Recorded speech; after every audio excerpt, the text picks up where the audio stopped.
In the Rose Bowl, and right now we're getting set for the Blue-Gray All-Star Football Classic. And Merry Christmas from Dixie, everybody. Merry Christmas, guys. Brad Nessler and Gary Danielson along with you today. You know, it's been a fun week as these two teams prepare. The Blue and the Gray have done this 59 times. I don't know that there's ever been a time over 59 years where they have mixed the play with the work like they did this week, Gary. Brad, I've done a number of these all-star games, and I've really been impressed watching practice and watching these young athletes in the hotel at practice. You know, usually when we do these bowl games, the guys can't wait to get off the practice field and go out and network a little bit, but these guys are very focused. I think you see a lot of players out here. Maybe it's the blend of the small colleges with the big college players that really want to show their worth in this game. I think you're going to see a very intense football game with a lot of good play. We do have the major college names here and the major colleges. Yeah. That's not necessarily what this is all about today, though. No, I think the Blue-Gray game really stands out as a place for the little guys who don't get on national television a lot to show that they can compete with the big guys. A couple examples from the Gray team. Steve Foley, Northeast Louisiana, has really impressed the scouts and the coaches. Also, Damian Vaughn is a tight end from Miami of Ohio, also possibly a fullback.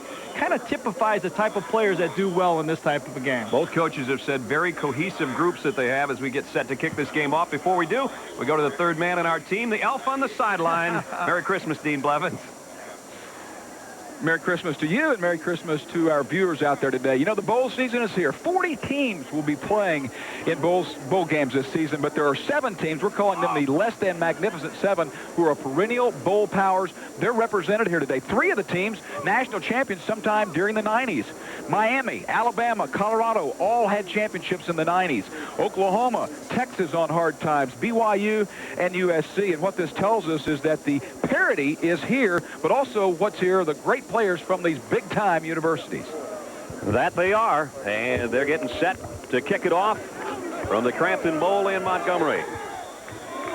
And that's Nelson Garner, who's got it teed up and set to kick away. And we're underway from Montgomery. Kick to the far sideline, and it goes out of bounds. And so a penalty marker on the opening play of the game, and that will set up the Blue squad with a first down at their own 35-yard line. There really are no starters in this game per se. There's what the offensive line looks like for the Blue across the front. The wide receivers and tight ends that you'll see throughout the ball game today. In the middle. And the quarterbacks and running backs. And to start things off on the day, coming up at quarterback, Matt Hasselbeck of Boston College. Play fake, and on first down, he goes incomplete, trying to go to Greg Camella, the fullback out of Stanford. Defensively, here's how the Gray group is. James Greer, probably the largest player of any here. Across the front wall, those are the 6 defensive linemen. The linebacking core, led by Jordan, a great player out of Vanderbilt, who's playing for his head coach, who's one of the assistants here. And the secondary, Cordell Taylor. He's drawn some rave reviews this week out of Small Hampton College. So second down at 10. The Blue offensively from its own 35-yard line. From the shotgun, the handoff inside, and a quick opener to Chris McCoy. And McCoy bursts out, and he is very close to a first down. We've got players and coaches mic'd for this game today, so you'll hear some of the back and forth between the two clubs, and we'll hear a lot about Chris McCoy, who is the quarterback at Navy and now playing tailback here. The coaches told us maybe the most impressive tailback in camp. He really is. He's got a real understanding of how to run the ball, obviously running that wishbone. And remember, when he started at Navy, when Charlie Weatherby got there, he was a cornerback. Here's another inside handoff, and again, another 5-yard gain by Chris as he gets across midfield, just shaded on the Gray side of the 50-yard line. Brad, usually in these types of all-star games, the running game is very difficult to get started, but I think offenses have kind of blended so much in college football. Players are running so many of the similar same plays that it's easier now to put in the offense, especially when you're not facing those 8-man fronts. The rules are such that you have to line up in the 4-3. That's right, and there is no blitzing allowed, though we'll see if they bend the rules on that a little bit. Sometimes they do. Second down and 5. Hasselbeck, plenty of time. Finds an open receiver and a great catch down at the 34-yard line, and that's Damon Dunn the wide receiver from Stanford. You said it right. Plenty of time that time for Matt Hasselbeck. A little bit of a play-action pass with Damon Dunn starting off on the right side of the formation, coming across. And you see Matt, he kind of does it one time, pumps it and comes back down and throws the ball right on target to Damon Dunn, who a lot of the scouts think are going to have a big game with his returning and receiving skills. Damon Dunn, though he had 54 catches this year, was sort of overshadowed. And it's picked up by the Gray. They whistle it dead, but Anthony Jordan, the linebacker, comes up with a loose ball, just a missed handoff, and the first turnover of the ball game. I think DeLon Washington came in for his first play. It was just a slant play to one side. The ball was on his hip, really never got there. And as I say, one of the most simple plays you can put in, a slant play that every high school and college has. Just ball was not properly secured by the quarterback, and we get a turnover. So just when the Blue had something going, the Gray gets it back, and James Brown, the quarterback of Texas, will set up offensively for the Gray. James, who had an up-and-down season, mostly due to injury this year for the Longhorns, off play action, wants to throw on first down, has a wide-open field, but that field is closed on him in a hurry. Put down. Spencer Reed made the tackle. Big outside linebacker for Brigham Young, lining up at middle linebacker today for the North squad. This is what James is expected to do in this football game. Go back in the pocket and do a lot of scrambling.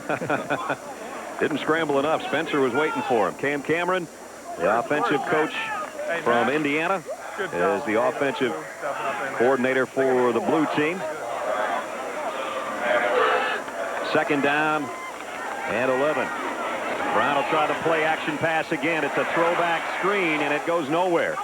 They lost yardage again as he throws to Dennis Riddle, the running back out of Alabama, and he lost a yard. Here's how the Gray offense looks up front. McClure and Murphy at the centers, and there's the offensive lineman that will switch positions many times. The wide receivers, Jackson State, Arkansas, Stephen F. Austin, and Kentucky, quite a blend there. And the two tight ends, and in the backfield, we'll see three players during the course of the game from Alabama, Tremaine Stevens from NC State, and James Brown and Dan Gonzalez will share their quarterbacking duties throughout the game today. A third down and 12 for James Brown and the Gray offense on their opening series. Straight drop. Has time, goes deep, middle's got his man across midfield. Got it down to Michael Ricks. Good shot, Jay. And that's a first down and a pickup of 18. Here's the Blue defensively. The group up front. And again, all these players will rotate, so the coaches don't determine starters. There's the linebacking core. We've already seen Spencer Reed make a big hit. And the secondary. That's the group that'll play in the last wave of defense that was just riddled for 18 yards. James Brown to Michael Ricks. Michael Ricks is really an interesting football player, a three-year tight end, now at a wide receiver. We've got a timeout early in the ball game. 11:40 to go first quarter. No score early. Light of all the ring.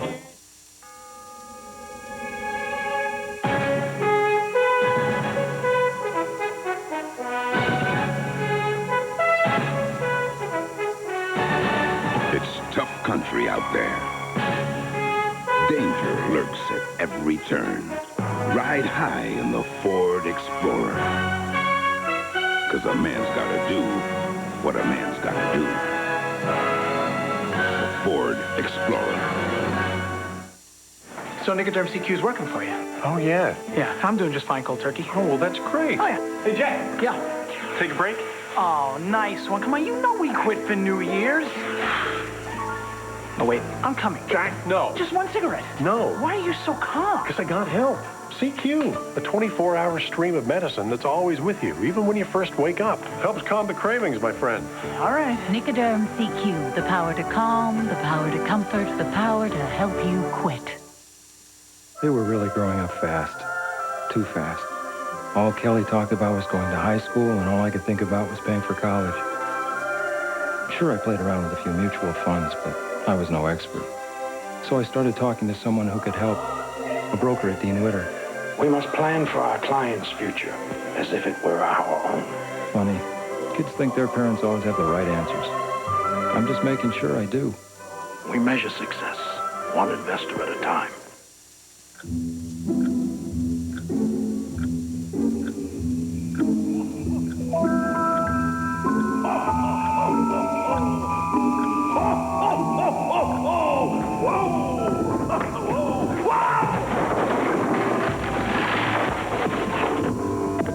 someone who could use a nice home improvement gift? The Home Depot has everything you need to fix up your holiday gift list. The Home Depot, the toy store for big kids. ABC presents a special holiday event, the Academy Award-winning film with Best Actor Gregory Peck, To Kill a Mockingbird at 8/7 Central tonight. Nah, just playing with you. Brad Nessler, Gary Danielson, Dean Blevins, and our ABC crew at the Blue-Gray Classic here in Montgomery, Alabama. 11:40 to go first quarter. The Blue defense calling a timeout. And now the Gray offense, courtesy of that James Brown to Michael Ricks pass, has it in Blue territory at the 47-yard line. Counter. And this time they get a little bit of an opening inside the 40. And down for a 13-yard gain. Clark made the stop on Riddle, the running back out of Alabama. Manley right here, number 69 from Duke, does a good job of coming out and throwing on the linebacker that time, getting the block on Storch to really spring the extra yardage for the first down. So far, the Gray team started off so slowly with 2 plays, and then the big third down pass to Reed got him off the mark and going. Both running backs from Alabama, including Sism, the fullback, who got about a yard inside. Excellent blocker, Sism, and he has paved the way for his teammates, including Riddle and Curtis Alexander, throughout the year. Well, I'm sure all the fans of Alabama on Christmas Day enjoy watching their fine backs play in this Blue-Gray game, but that means they're not, as Dean pointed out, in a bowl game for the first time, and boy, for a long time. Second down and 9, straight drop for Brown, whips it out complete, and a nice open field tackle, or Michael Ricks might have been off to the races. Clarence Love out of Toledo made the stop on the corner. Pickup of about 6. Yeah, Michael Ricks again. I think if you see the corners off in this game, James Brown and all the quarterbacks are going to audible to these quick protections. Really give their linemen a lot of time to kind of rest on a play. Just quick set, get the ball out of your hands and throw it to a big target out there, as Ricks is 6'4", 225, as you can see, a tight end who's now trying to make the transition out to wide receiver. Third down and 3. And James Brown for the Gray rifles it down to Bradford, completed a first down at the 15-yard line to Corey Bradford out of Jackson State. He's a guy that can flat fly. Flat fly, but the important thing is he flat caught it this time. That's what you have the question marks about, guys who can run routes. And notice how he straightened up on the route. And again, from Brown, who's off to his start in this game, throwing the ball very accurately. When you put it in the breadbasket, not much coverage can bother that. It doesn't do you any good to have 4.4 speed if you have 6 flat hands. Right? That's always the question. That time Corey got it in there, and the first down at the 15-yard line. James Brown is 4 for 4. Here's the counter to Riddle. He's got a hole, and he takes it down inside the 5-yard line, close to another first down. Dennis Riddle got a nice lead block on that counter, and he takes it down to the 5-yard line. Counter OT again. We're going to get these two guys coming. A little step. Fullback will fill over here. Watch the counter action. Probably now, used to be the isolation was the first play you put in the offense. This might now be the first play you put in the offense. Everyone has this play. Not a lot of teaching that needs to be done. The Gray offense is really marching well. And all Alabama high backfield behind Brown. And they give it to the first man, Sism. He bounces off the pile. Touchdown! Ed Sism for the score, and Alabama puts the Gray on the board here in Montgomery, Alabama. Oh, Michael Cain says it wasn't ever this easy for an NC State. John Haskins that time, outside linebacker from Stanford, is a guy who has a shot on Sism, misses the tackle. Sism just kind of bounces off Haskins right there, takes it in the end zone, and kind of lays out, makes it, and Michael Cain says, just like we drew it up. Exactly. First drive. Nelson Garner out of James Madison in for the point after. And he's got it up and through. So Anthony Jordan had a fumble recovery, and James Brown and the offense took over for the Gray. They lead 7-0. To get the most out of your digital satellite system, you need DirecTV. And for expert advice and guaranteed low prices on your new system, you need Circuit City. We're your DSS experts, and we'll show you how to see more sports, movies, and pay-per-view than on any other system. Right now, get $100 off professional installation or get a self-install kit free with any DSS purchase. Circuit City. You can't get a lower price. We guarantee it.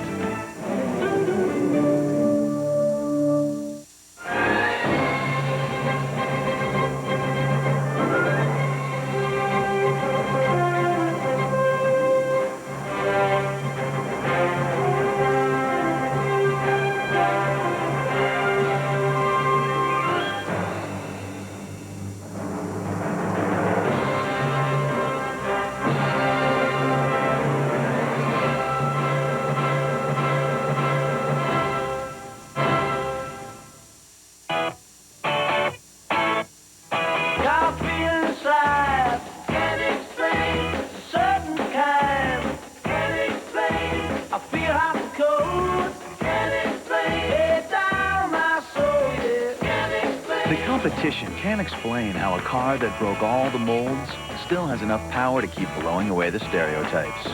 Ford Taurus SE Sport, now with a 200 horsepower Duratec V6. Have you driven a Ford lately? ABC Sports presentation of the 1997 Kelly Tires Blue Gray All-Star Classic, brought to you by Kelly Tires. Kelly, a good deal on a great tire. By State Farm Insurance. Like a good neighbor, State Farm is there. Burger King and the new Burger King fries. They're hot, crispy, and delicious. And by Ford and your Ford dealer. Have you driven a Ford lately? Christmas in Dixie from Montgomery, Alabama. We welcome you back. It is 7-0. The Gray at an impressive 63-yard march to lead 7-0. Kick goes deep in the end zone, 5 yards in, and Patrick Johnson will not bring it out.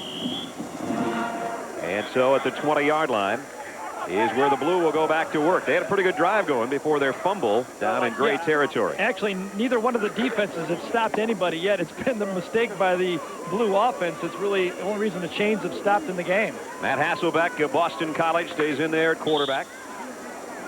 And he'll work from the 20-yard line. Patrick Johnson, who just fielded that kick from Oregon, comes out wide to the left side.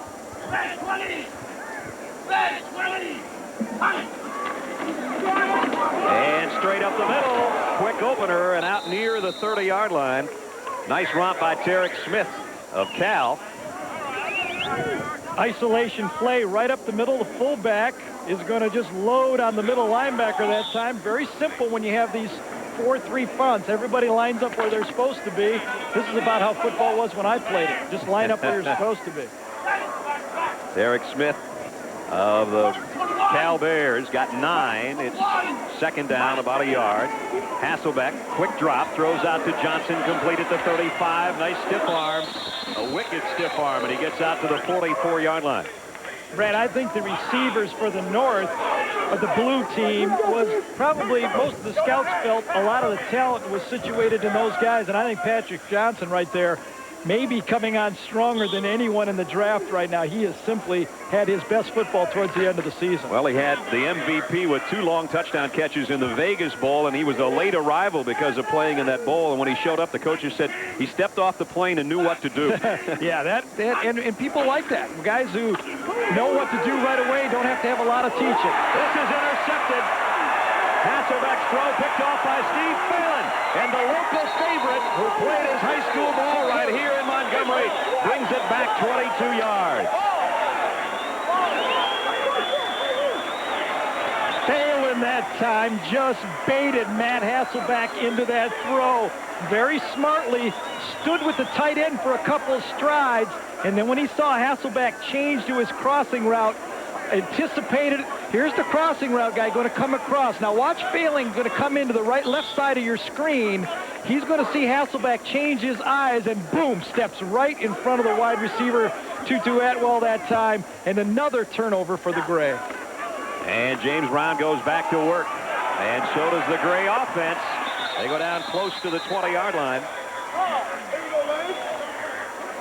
Curtis Alexander that time as they continue to rotate those tied running backs. Curtis Alexander. I'm going to get there. Curtis Alexander led Bama in rushing this year.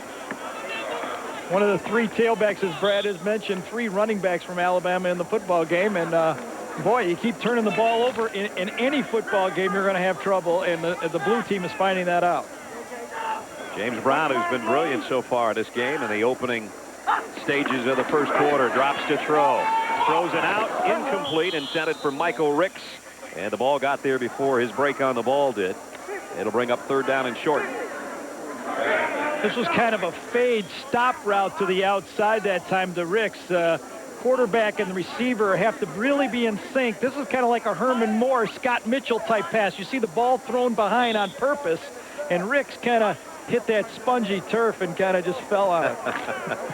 It has been a wet week for the most part in Montgomery. You could not ask for a more beautiful Christmas morning, though. And it's going to be sunny and about 60 by the time we're in the midway point of this game. James Brown got a bootleg on his own for the first down and then some. Slides down inside the 10-yard line. It's 1st and goal.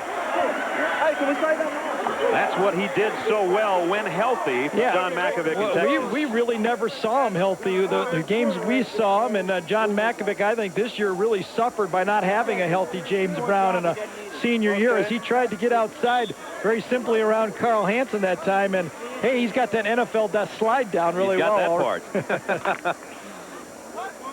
Bradford and Sanford will be the wide receivers. It is 1st and goal. Alexander, the tailback, in the gray eye. They lead by 7. And he gets it on a draw play. Alexander trying to follow his blockers. Maybe got 2 yards if he's lucky. And Rashad Smith from Navy comes up from the secondary to make the hit. They're going to spot it down at the 7. 2nd down and goal, 6:40 remaining first quarter, 7-0. On a touchdown carry by Ed Sisson. And there's his teammate, Curtis Alexander from Alabama. Over 700 yards and 6 touchdowns on his season. Wilmot Perry is the fullback, a big fella up front. He gets the call off the right side and got inside the 5. Perry 6'3", 240. Wilmot Perry out of Livingstone College averaged 9 yards a carry as a tailback / fullback. I'm sure he's being projected in the NFL as a fullback type. And in this type of football game, what I think Wilmot has to do is not only prove he can play with these guys, a little bigger colleges, bigger players. I think he needs to show he can catch the football in this game. Hopefully he'll get a couple tossed his way. At the 4-yard line, 3rd down and goal. This is where an extra tight end in there. Brown may roll and try to do something on the run. Play action. James has a lot of time now. He will try to do it on his own. And dives forward. Did he get there? I don't think he did. I think he's just short. His teammates say yes, but the officials say no. Well, James is a little upset with that, too, because he thinks that he reached across that line. Now, I'm sure the South will go for it here. There's no repercussions for going for it and not make it in this situation. Great coverage by the North Blue defense here. And you can see James make everybody miss it. Kind of falls forward. And did he? No, I don't think he made it. The ball landed before the line. That was a good call. Down at about the 6-inch line, if that much. One more shot at it. You see James's great feet. And he had that ankle injury all year that didn't allow him to do that stuff. Perry and Alexander, an eye on 4th down and inches. Perry, the fullback. I don't know. Second effort. Did he get there? I don't think he did. Still the officials say no, and the Blue says they've stopped him, and I think they have. Wow. Had a 240-pound fullback who needed 6 inches, and he didn't get there. Charlie Weatherby, defensive coordinator right there, says, way to go, guys. We got our camera right on the goal line here. Let's see. Let's make the call ourselves. Nuh-uh. No, he didn't make it. Nuh-uh. Nothing. Hey, we're at the Crampton Bowl. Don't get me started on nothing. Nothing, man. So the bad news is the Blue has to start from their own 1-foot line offensively. Well, the way turnovers been going, Cam Cameron, the coordinator from Indiana, saying, hey, this is just what we did at Indiana this year, and that don't work. Yeah. Let's try to hold on to the ball a little bit. Hasselbeck remains the quarterback. There's they were Cam. a lineman short. first year at Indiana, and it wasn't a great year. I talked to him and said that we got to improve the team speed with our team, and I think that's kind of the chorus from a lot of coaches that we talk to nowadays, isn't it, Brad? Certainly is. They're going to go straight ahead, just try to get some breathing room, and maybe got a couple of yards. So it'll bring up second down and 8. We're down under 4.5 minutes, first quarter. Cam spent so many years at Michigan coaching the quarterbacks, and of course played football and basketball at Indiana University, and went to the Washington Redskins and tutored the quarterbacks, and now back to his alma mater to be the head coach. Ironically enough, coached, of course, Gus Frerotte there, who was a star in this Blue-Gray Classic as a collegiate senior. Boy, it's tough sledding down there for Juan Johnson out of Utah. Got back to the line of scrimmage and took a shot. We talked about the wide receivers from the north. Maybe the scouts said had a little bit of an advantage, but I think the front 7 from the south could be the difference in this football game. So far, James Greer, Chance McCarty, Steve Foley have not been blockable, and I like the front 7 on that gray. They're doing a good job. And Martin Chase included, who just made the stop. The nose man out of Oklahoma. So now it's third down and long. Let's see if Hasselbeck will put it up from his own end zone. He will. Throws it out. Camella, one-handed catch. And Camella down the sidelines has got a first down. The fullback out of Stanford, who made a one-handed stab and picked up 18 yards. Well, Greg Camella, as you mentioned, out of Stanford, kind of shared that spot with John Ritchie. And if you're going to play fullback or running back at Stanford, you have to do 2 things. Of course, you have to block, but you have to catch the ball. And Camella just showed why he's so valuable, and what he's going to show the pro scouts is that he can continue to do that at the next level. He was very impressive all week at camp. Got it out to the 21-yard line where it's first and 10. And now some room for Hasselbeck in the offense to work. Going to give it off on a draw play to Johnson. And the door for Juan Johnson closed after a couple of yards. Ed Sissom has our touchdown to lead 7-0. He's with Dean on the sideline right now. Well, that's right, and he accepts our ABC Christmas gift, I guess. You get to call someone you want to call. You'd call the Thomas family. Jump in there and tell them Merry Christmas. I want to wish the Thomas family a Merry Christmas. I wish you could be down here, but I know you got to spend with your family, and I want to wish everybody in the Tower, Roll Tide, and all my frat brothers, Blue Fire. They can hear you. Who's on the other end? This is Freddie Thomas. How you doing? How you doing? Merry Christmas, and like that touchdown. Hey, I bet that one touchdown makes up for that fumble against Auburn, doesn't it? It sure does. Okay. Hey, Ed, seriously, you got 1,500 letters written to you, most sympathetic type letters about that. Tell us about it. It was just amazing about the outpour of sympathy people have for me. Everybody felt for us because of our season and because of that game. And I'd just like to wish all the Roll Tide fans a Merry Christmas, and thank you for everything you've done for me over these 4 years. All right, say goodbye. Goodbye, Merry Christmas. Bye, Merry Christmas. What's your gift back to us, by the way? What's your gift back to us at ABC? Another touchdown. Very good. You better get back over there, buddy. Hasselbeck's going long for Johnson. It's broken up. That's pretty good. And Ed, we wish you a Merry Christmas. And trust me, that fumble was not your fault. No, right. There's a lot of things involved in that. You know, I think now ABC is springing for these phone calls as Christmas presents. Let's try to get a long-distance phone call. That was local. That was almost local. What did it cost? $3? Yeah. Let's try to get one that just ring up the. We want somebody from California. We want Patrick to score. Oregon. Let's go way out to Oregon. Hasselbeck trying to go deep to Johnson. Incomplete. Brings up second down and 10. Hasselbeck put up good numbers at Boston College this year as he threw for over 2,200 yards and 11 scores. He'll take it out of the shotgun, wants to throw a screen, and a great defensive play prevented that from happening. Chance McCarty that time from TCU came off, and you know, when you run a screen pass, see Chance out here is going to come in to get, you got to block the guy for a little bit. Look at the line, didn't even slow him down. This is a slow developing speed, and that was just a bust by the blue offensive line, not the quarterback's fault at all. You must at least engage those guys for a half a second because the quarterback has to kind of bait the defense, allow the back to get out there, and it don't work well that way. Yeah. You know, Chance McCarty started out his career as a quarterback for TCU, actually played his freshman year as a third-string quarterback. He doesn't look like a quarterback anymore, does he? You talk about bait. He's a pretty big fish now. Third down and 23, just when the Blue had something working offensively. That sack has set them back. Here's a shovel pass inside. And McCoy takes it out near the original line of scrimmage, and Chris took a shot there. Told you these guys are serious. That was a big hit at the end of that play, and I'll bet you it was Ben Washington, probably the biggest hitter in this football game from South Carolina, that laid that hit on that time on Chris McCoy. That was kind of a safe play, though, to get out of there. And you're okay. You're better okay. than a punt return, better than another turnover by the Blue. Cam Cameron here. Cam, what's going on with the offense? A couple times, but our guys are doing some good things. We're making some plays. We just on those turnovers. We're going to be all right. We're going to talk with Chris McCoy soon from the Navy. I know you love that guy. He has been fabulous all week, and he can do a little bit of everything. We've got him. He's our third-team quarterback. He's our started at tailback. He's our backup fullback. And you could probably ask him to do anything. I think he'd be able to do it. Guys, I bet Cam would like this talent at Indiana week in, week out. We'd take it, but we're coming. We're going to be all right. Gotcha. Thanks. And we're coming up to a break with 31 seconds remaining in the first quarter. The Gray leads the Blues 7-0.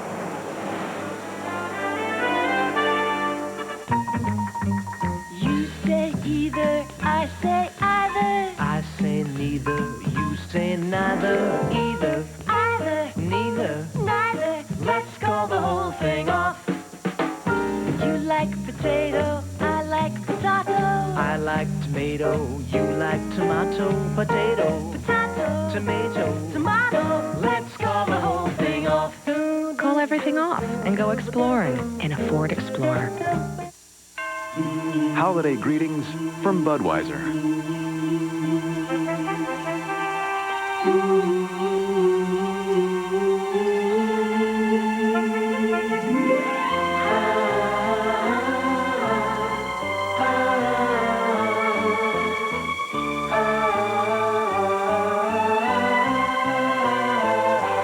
From our family to yours, we wish you a very safe and happy holiday season.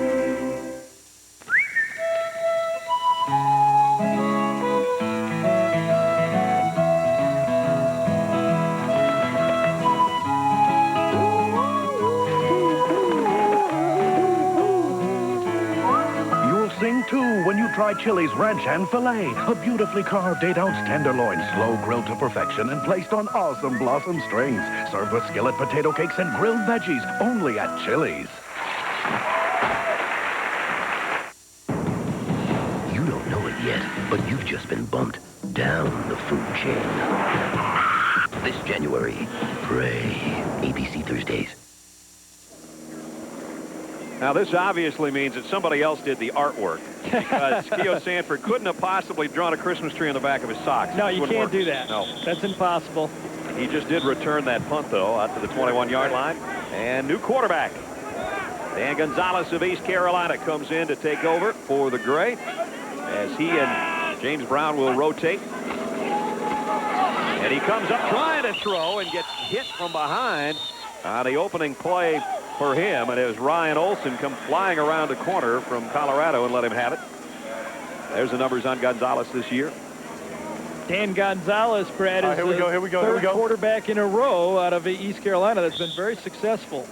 Jeff Blake, Marcus Crandall, and now him. One-on-one, ready? I think when that happens, you have to give the credit to the coaching staff. Steve Logan must be doing something right. You know, these guys just don't... you don't just make quarterbacks into something. You got to have good coaching and good drafting and good evaluation. Here's a quick opener inside, and about a 5-yard gain in a hurry for Ed Sissom, who said he was going to give us another score before this one's over as our Christmas gift. There he got about 5 yards. Who's he going to call this time if he scores? I have no idea.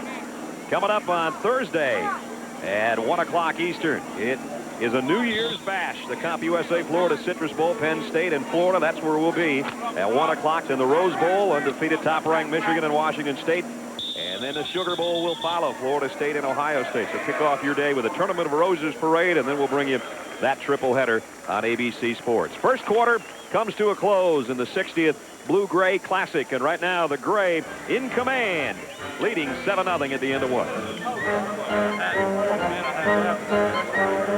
Okay, Bongo, wave. Bye-bye.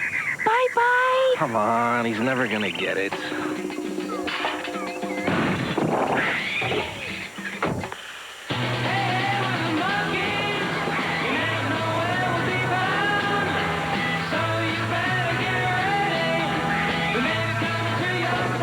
you look at that? Yeah, finally learned to wave bye. alibi. The new redesigned Ford Ranger, the only compact pickup built Ford tough. Where does Napa keep over 200,000 different parts? Right up here. Now remember, your belt tension on this is critical. What kind of car is it? Well, I'll sell you all the struts you want, but I wouldn't recommend putting them in without the right tools. I'm sure we have it. Okay, is it a 77 or a 78? Because they changed the carburetor in 78. Actually, that's not a stupid question at all.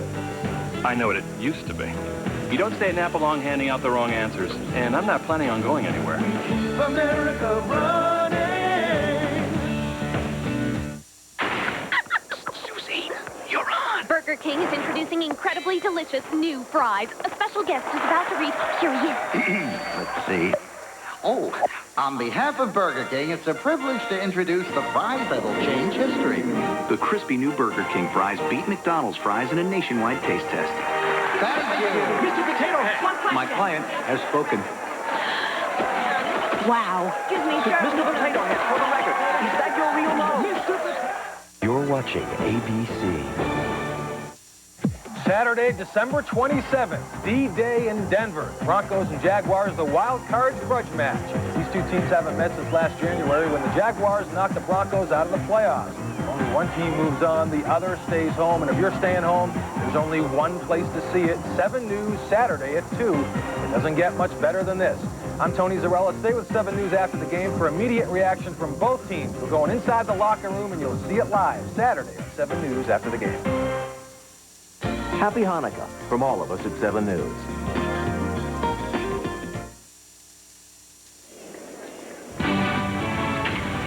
So loud now for me to hear myself.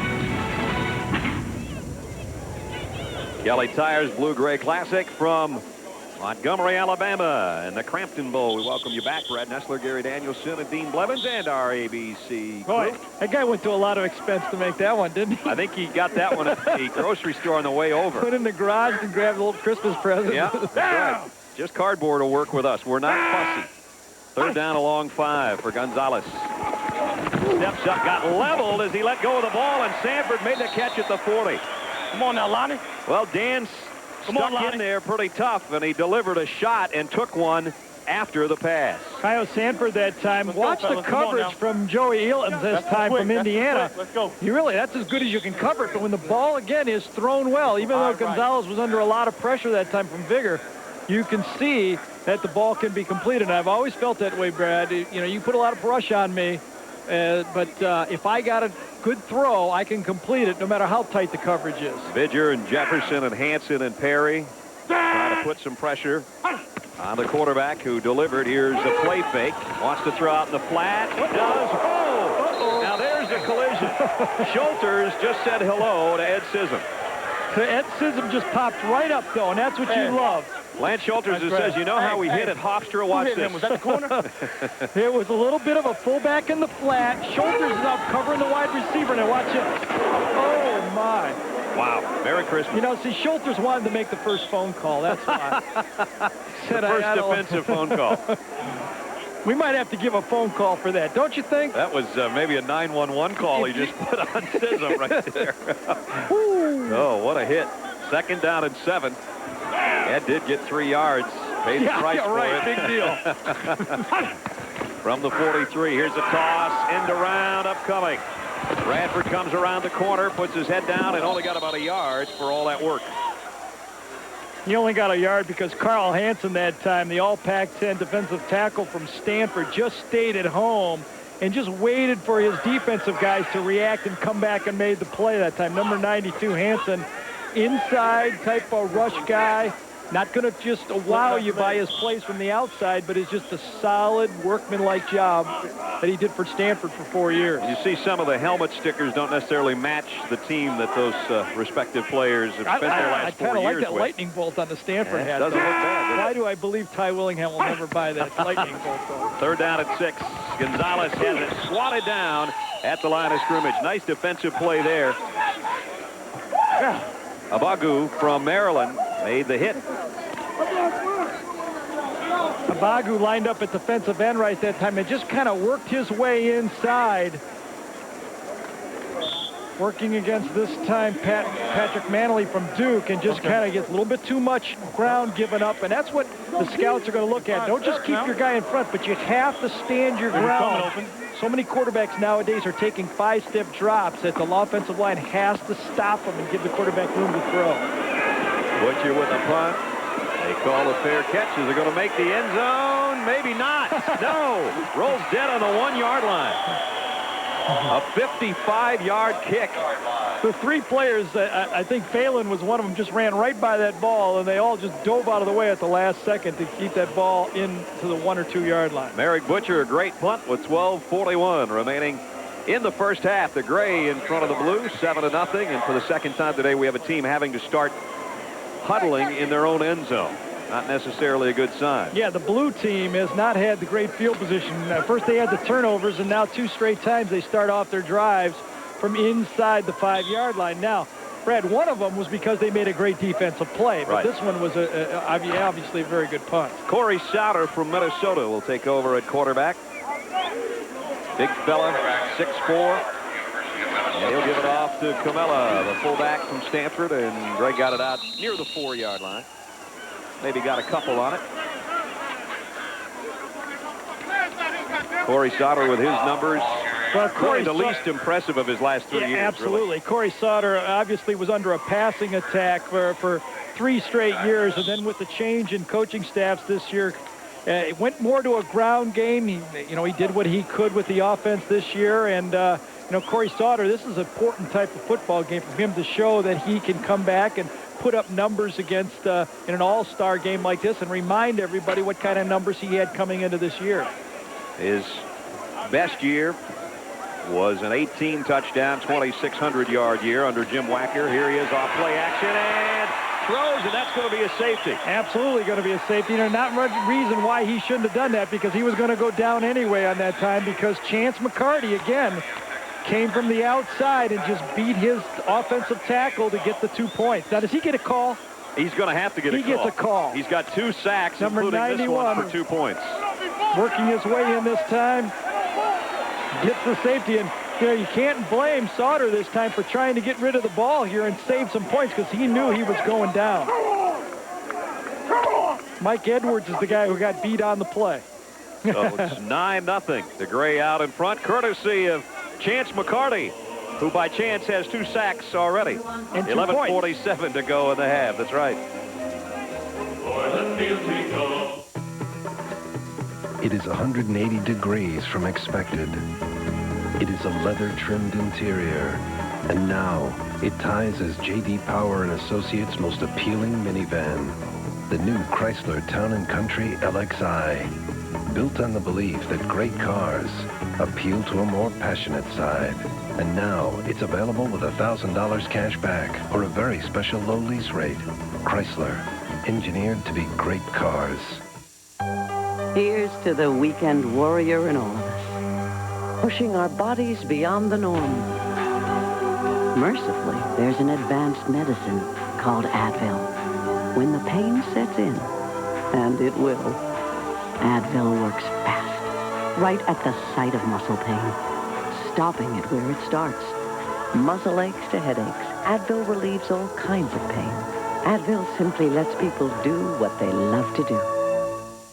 Okay, they're gone. It's a ton of work, but we can do it. Meet the new Xerox DocuPrint M32. It prints 32 pages a minute. On the network? It sorts, too. And can staple like this, and this, and this. Printer don't do all that. Xerox does. Tell them the best part, Pee-wee. Start at $2,900. Now we can go to lunch.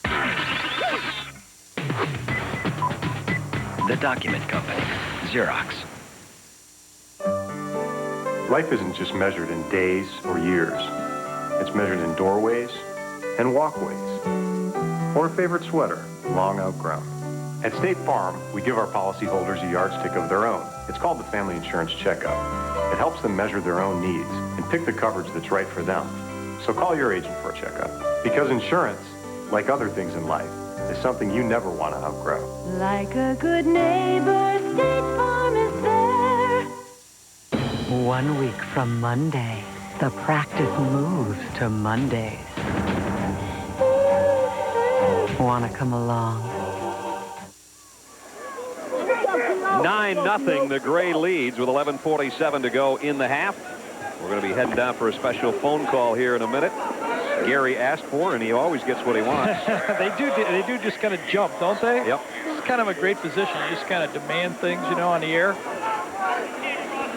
Well, the free kick coming up after the safety, and Brad Costello of Boston University is set to do the honors. He's got a good leg, and set to kick away from his own 20 when the officials give the word. We're ready. Well, he's warming up.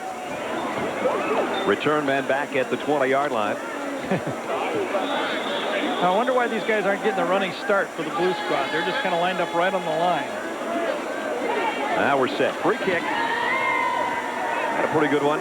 Sanford runs up on it at the 30-yard line. Waits for a block. Got one. Gets across the 40. Nice field position out to the 44-yard line. The Blue is trailing 9-0, but maybe the biggest hit of the day came right here from Lance Schulters of Hofstra.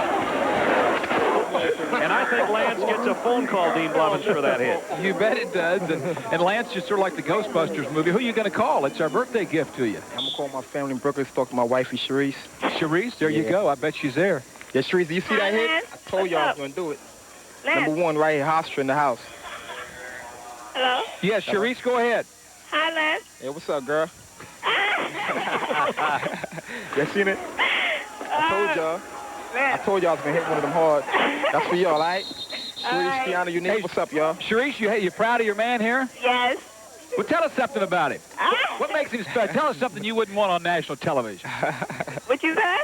Tell us something that he wouldn't want you to say about him on national television. We won't tell anybody. I don't tell him that.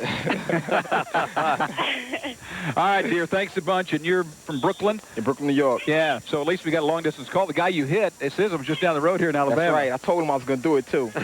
All right. I'm going to intimidate them. All right. Thank y'all. What's up, Ra? Wayne? Right. Hofstra, what's up?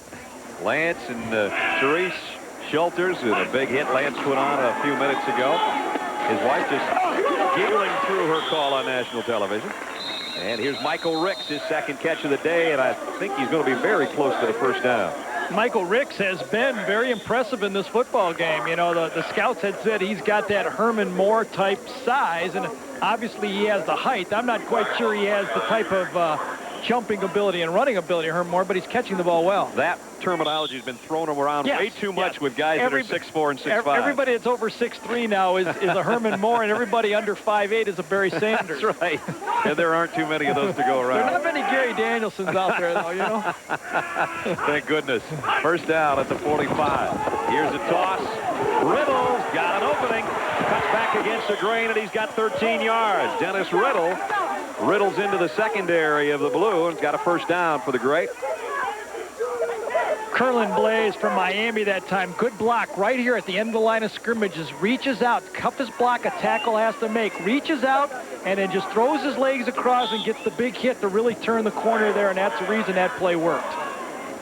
All the way to the 32. Riddle had 454 yards on the season. You see 2 touchdowns. But in his career, only Bobby Humphreys carried the ball more in his Alabama career than Riddle did. Humphrey carried it 616 times in a brilliant career. Riddle 612. He's got it here again, but he lost about a yard that time. And that'll drop him back a yard, bring up second down 11 as we approach the 10-minute mark first half. Michael Cain, North Carolina State, did a nice job this year for the Wolfpack. Sure did. Talked to Michael Cain last night about his football team. He said, you know, the difference between this 97 team and the last couple years is we just had really strong senior leadership. And he was really convinced after seeing this team play that that's the key to any football team is have leadership from your seniors, and I couldn't agree more. Gonzalez, nice play fake, comes up, throwing, man open, diving attempt, but incomplete. Bradford was down inside the 10-yard line. He just couldn't quite get there. Brad Curlin Blaze again. Now he showed he could run block. Here he is, pass blocking this time. Gets off the line of scrimmage, takes his man, and runs him by. Good footwork, doesn't cross his legs at all, and just does the job and gives Gonzalez time to throw the ball. Dan, with that final follow-through, may have gotten it too far out in front of his intended receiver. And he's going to be facing now 3rd down and 11. The Grays done a nice job, though, on their 3rd downs today. Down!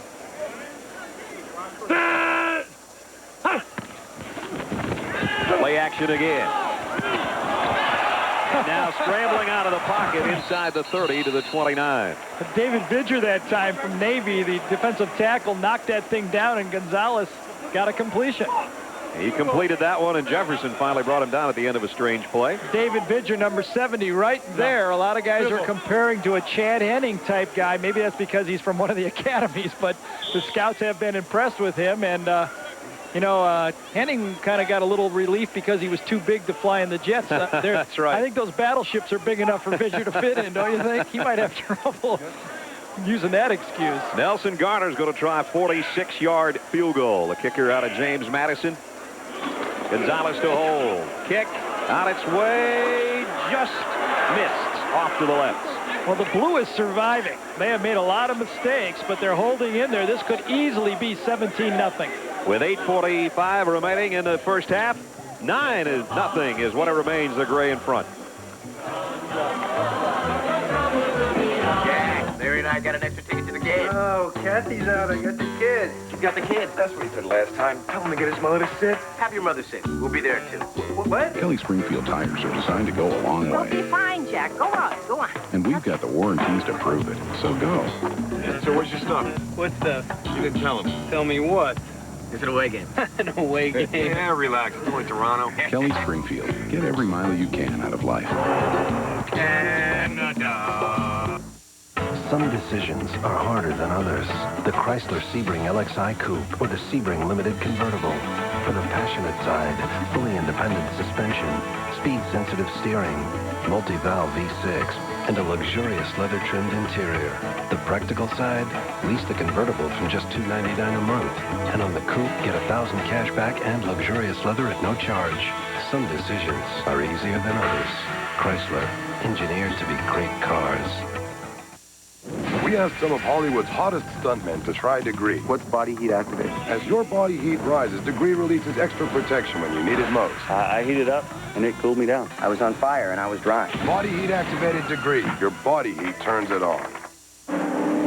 You know, racing for interstate means my battery has enough power to run my car, as well as some other race necessities, like this mini fridge, my foot massager. Heck, I even had a big screen put in for my friends. For centuries, man has searched to find the true face of God. Saturday, the search is over. John Denver and George Burns. Oh, God. ABC Saturday. The Gray leading the Blue, 9-0. 8:45 left in the first half. We've got NFL Wild Card Playoff doubleheader coming up Saturday on ABC. We'll start things off at noon Eastern.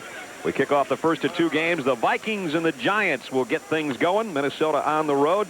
And then starting at 3:30 Eastern, it's a rematch. AFC Wild Card Playoff game. Remember the Jaguars and the Broncos and the shocker of a year ago? That's our twin bill.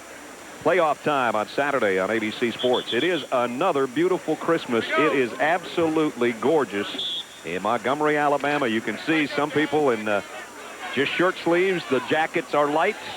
Everybody out here with a big smile on Christmas morning for the 60th Blue-Gray Classic. And right now, it's the Gray with a 9-0 lead. And only about a yard for Tarek Smith on that play.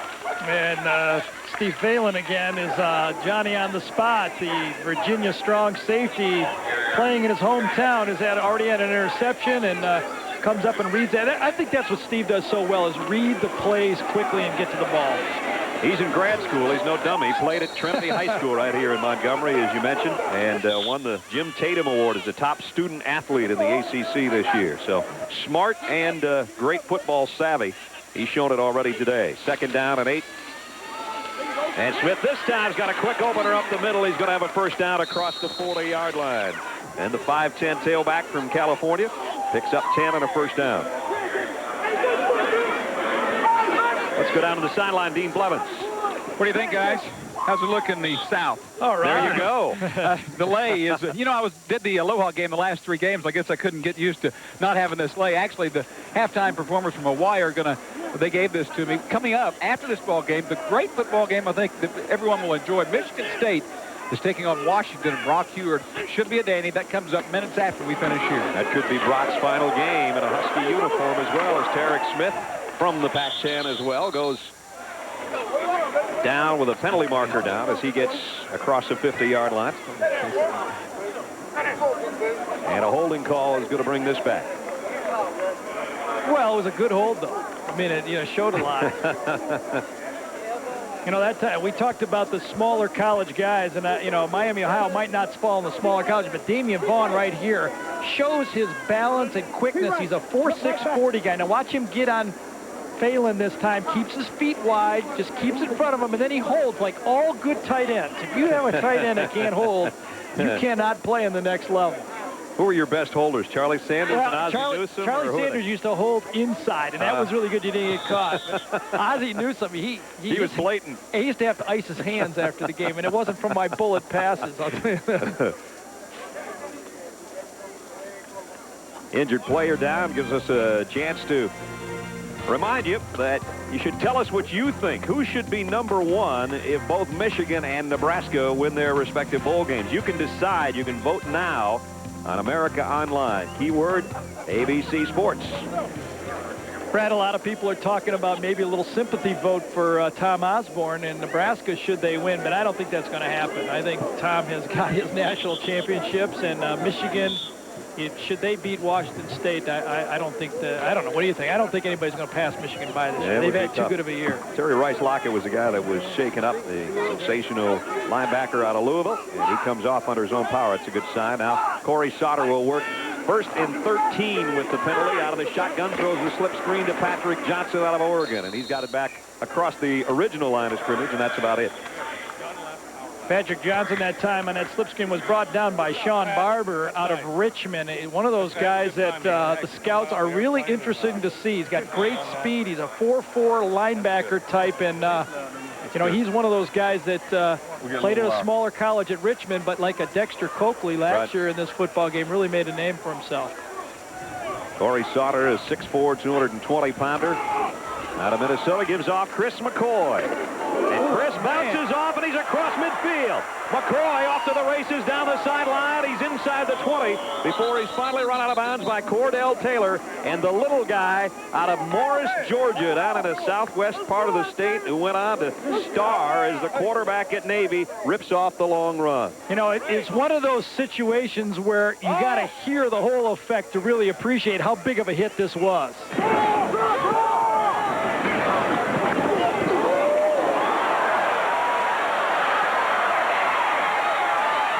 You also heard the oohs from his teammate as he bounced outside, and Chris has got 55 yards. He's a sensational young man to be around.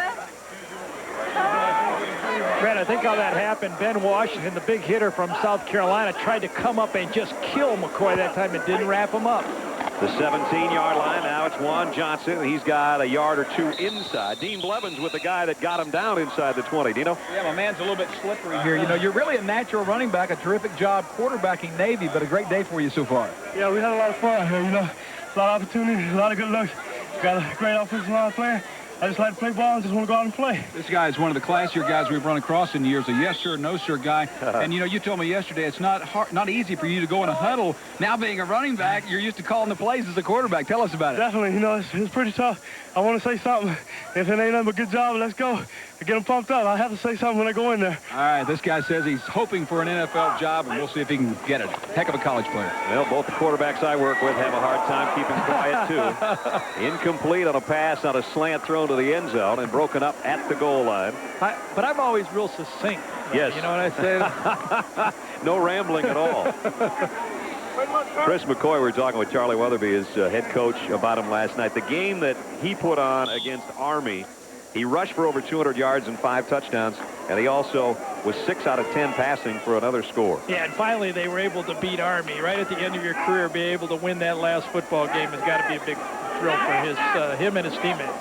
Corey Sauter, the Golden Gophers. Let's see what he can come up with on 3rd down and 8. Got his Wide receiver headed to the end zone, incomplete, intended for Damon Dunn of Stanford, who was pretty well covered. The timing routes are always the toughest to do. You know, those the slant routes, the one before. Field goal. Patrick Johnson picked the wrong angle that time. A fade route that looks so easy when it's done right. Timing just wasn't there, and the ball just incomplete. So they're going to try to get 3. Brent Locklear, Ball State, will come in to try the field goal. And he has hit 15 straight field goals. That quick shot at Woody Wittenhofer, the defensive coach for this Gray team right there. Brad, how would you like to have your last 3 games as Woody had Florida, Kentucky, and Tennessee? That's tough. And try to stop that passing game, and he did a pretty good job against all 3 of them. Tremendous job.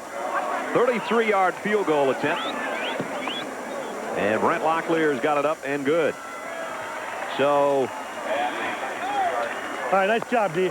The blue on the board. Way to hold him. Courtesy of a field goal by Locklear. Zone, and yes, Santa is here. 9-3, the Gray out in front. Out of all the reindeers, you know you're the man. It's freezing. It's quiet. But you get used to it. You grow to love it. Snowfox 2-1. This is Snowfox base. Snowfox 2-1. Then a storm comes up. And I'm the one who's got to get us out of here. And I remember who gave me courage. This is for them. For my mom and dad, who never missed a game. For Drill Sergeant McCardle, who showed me what it takes to be a leader. Visual contact, Sergeant. And for myself, who became one.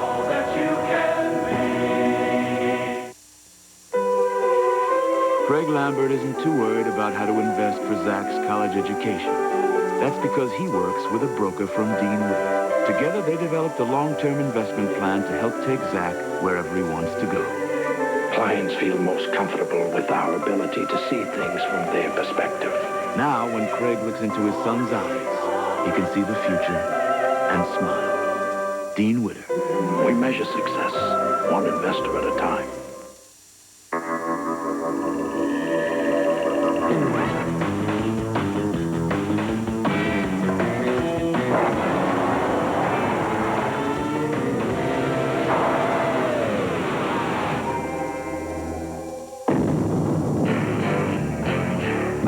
Story, get the world's fastest sport utility vehicle. Introducing the Grand Cherokee 5.9 Limited. Peterson's 4-wheel and off-road magazine's 4x4 of the year.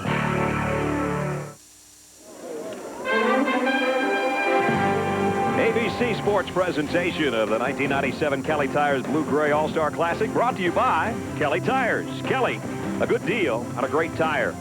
By Jeep, makers of the Jeep Grand Cherokee, Cherokee, and Wrangler. By Circuit City, answers in every department, low prices all over the store. And by Dean Witter, there are many ways to measure success. Dean Witter measures success one investor at a time. Christmas in Montgomery, Alabama, as they get ready for a big halftime display here.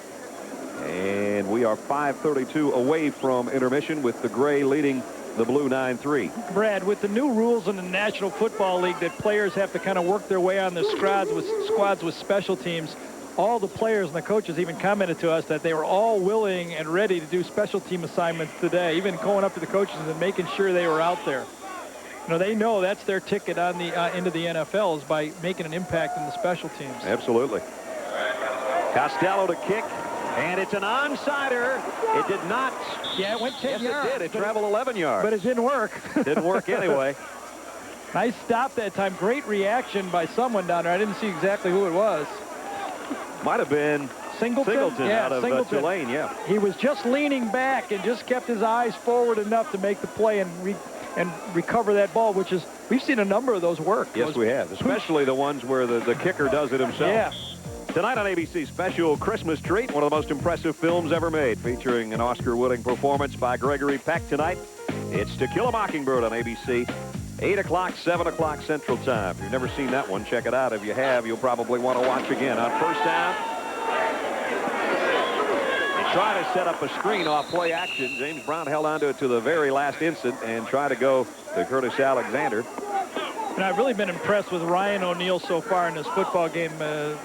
Big defensive tackle / defensive end out of Colorado. I hope you mean Ryan Olsen. Otherwise, Farrah Fawcett's going to get upset with you. No, not anymore. No, not anymore. That's Ryan Olsen right there. He seems to be able to smell out plays so quickly out there on the football field. That time he was all over that screen before anything could happen, and ball had to be thrown away. I know why you said that, because you ran into Ryan O'Neal out on the West Coast. We're not talking about that. You don't want to talk about that? See, I wasn't in that restaurant that night. I was home in room service doing my homework. From the 47, second down and 10. James Brown comes up throwing. Complete. James Brown is right on target in this football game so far. Been a tough year, though, for JB when you go back over the course of this season. They started off with high hopes, ranked highly in the top 20. They opened up their season against Rutgers, and on the first ball game of the season on this scramble, and that tackle went down with the bad ankle that really hampered his play throughout the season, quite frankly. But we saw him come up to Brian White with a long ball for a touchdown and a win in the Red River War over Oklahoma. But that was maybe one of the highlights. But today he has really sparkled 5 out of 7, including that last toss to Eubanks for the first down. Sism, who has a touchdown, the only touchdown. No, excuse me, that's Curtis Alexander. Got so many Alabama helmets out there. One's a 23, one's a 33.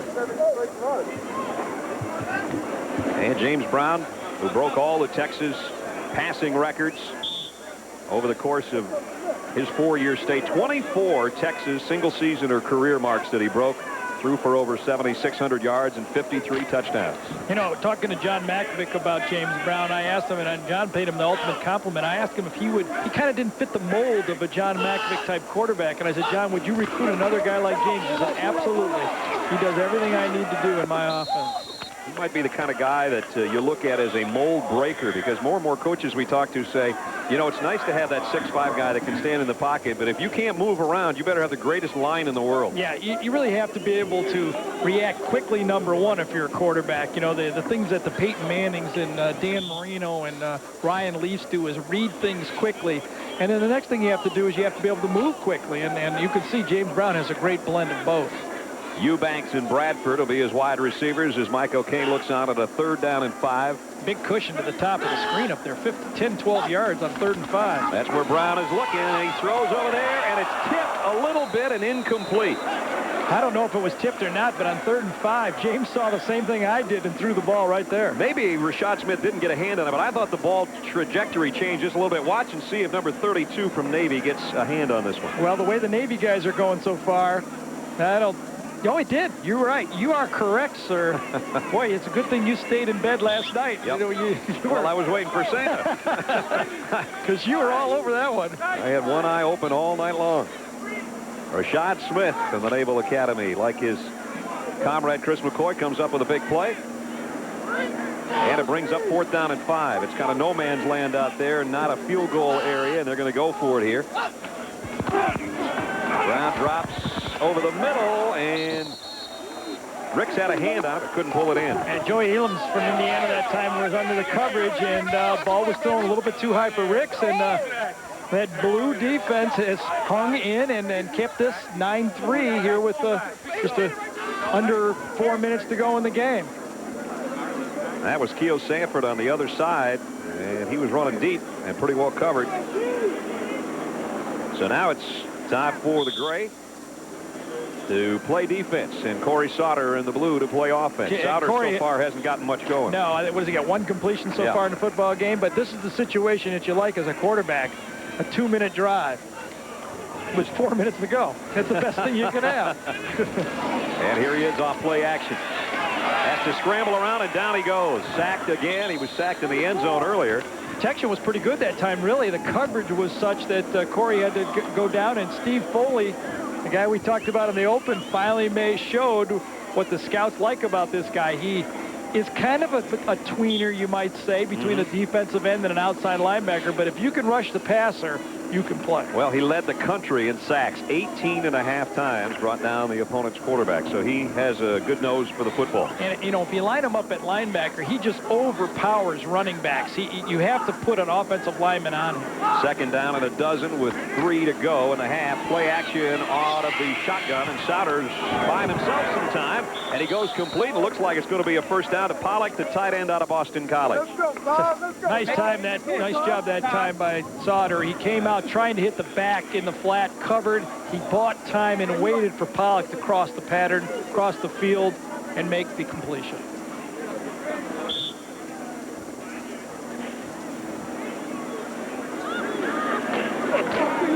Cam Cameron with the call to his quarterback, who comes back out there. You kind of wait at some point to see if Corey Sauter will try to hook up with his teammate, Tutu Atwell, also a Golden Gopher, and he's up there in tight on the top of your screen. Play action. They're going to throw it out to Camella, the fullback, and he's got it out to the 48-yard line. See what we're talking about here again, a 2-minute drill with 4 minutes to go. You can just take your time, and Cam knows that, being a quarterback and, you know, coaching in the NFL. You can just take your time, do your 2-minute drill, but throw the ball short. This is the situation. Usually, the teams start to blitz you. They don't just sit back and let you complete the short pass. They can't blitz. That's the good news. 2nd down and 4 if you're the quarterback and the receivers. Out of the eye. Same play the other way. Camella coming the other way. Exactly. Across midfield. First down. Stood up at the 46-yard line. It dropped down there by Settles, but he picked up 7 and a first down. Well, you know, if you're going to have the no blitz rule, they should definitely have a no pick rule for the wide receiver. See, no blitz, gotta even it off. You got to even it off, because this isn't fair. You're going to see this receiver right here, Atwell. Watch him come down and pick off the linebacker who has coverage on this play. Watch this. Oh! See, that isn't fair. Can't do that. And we're down to 1:58 remaining in a half with a timeout. The gray leads the blue. What do you got?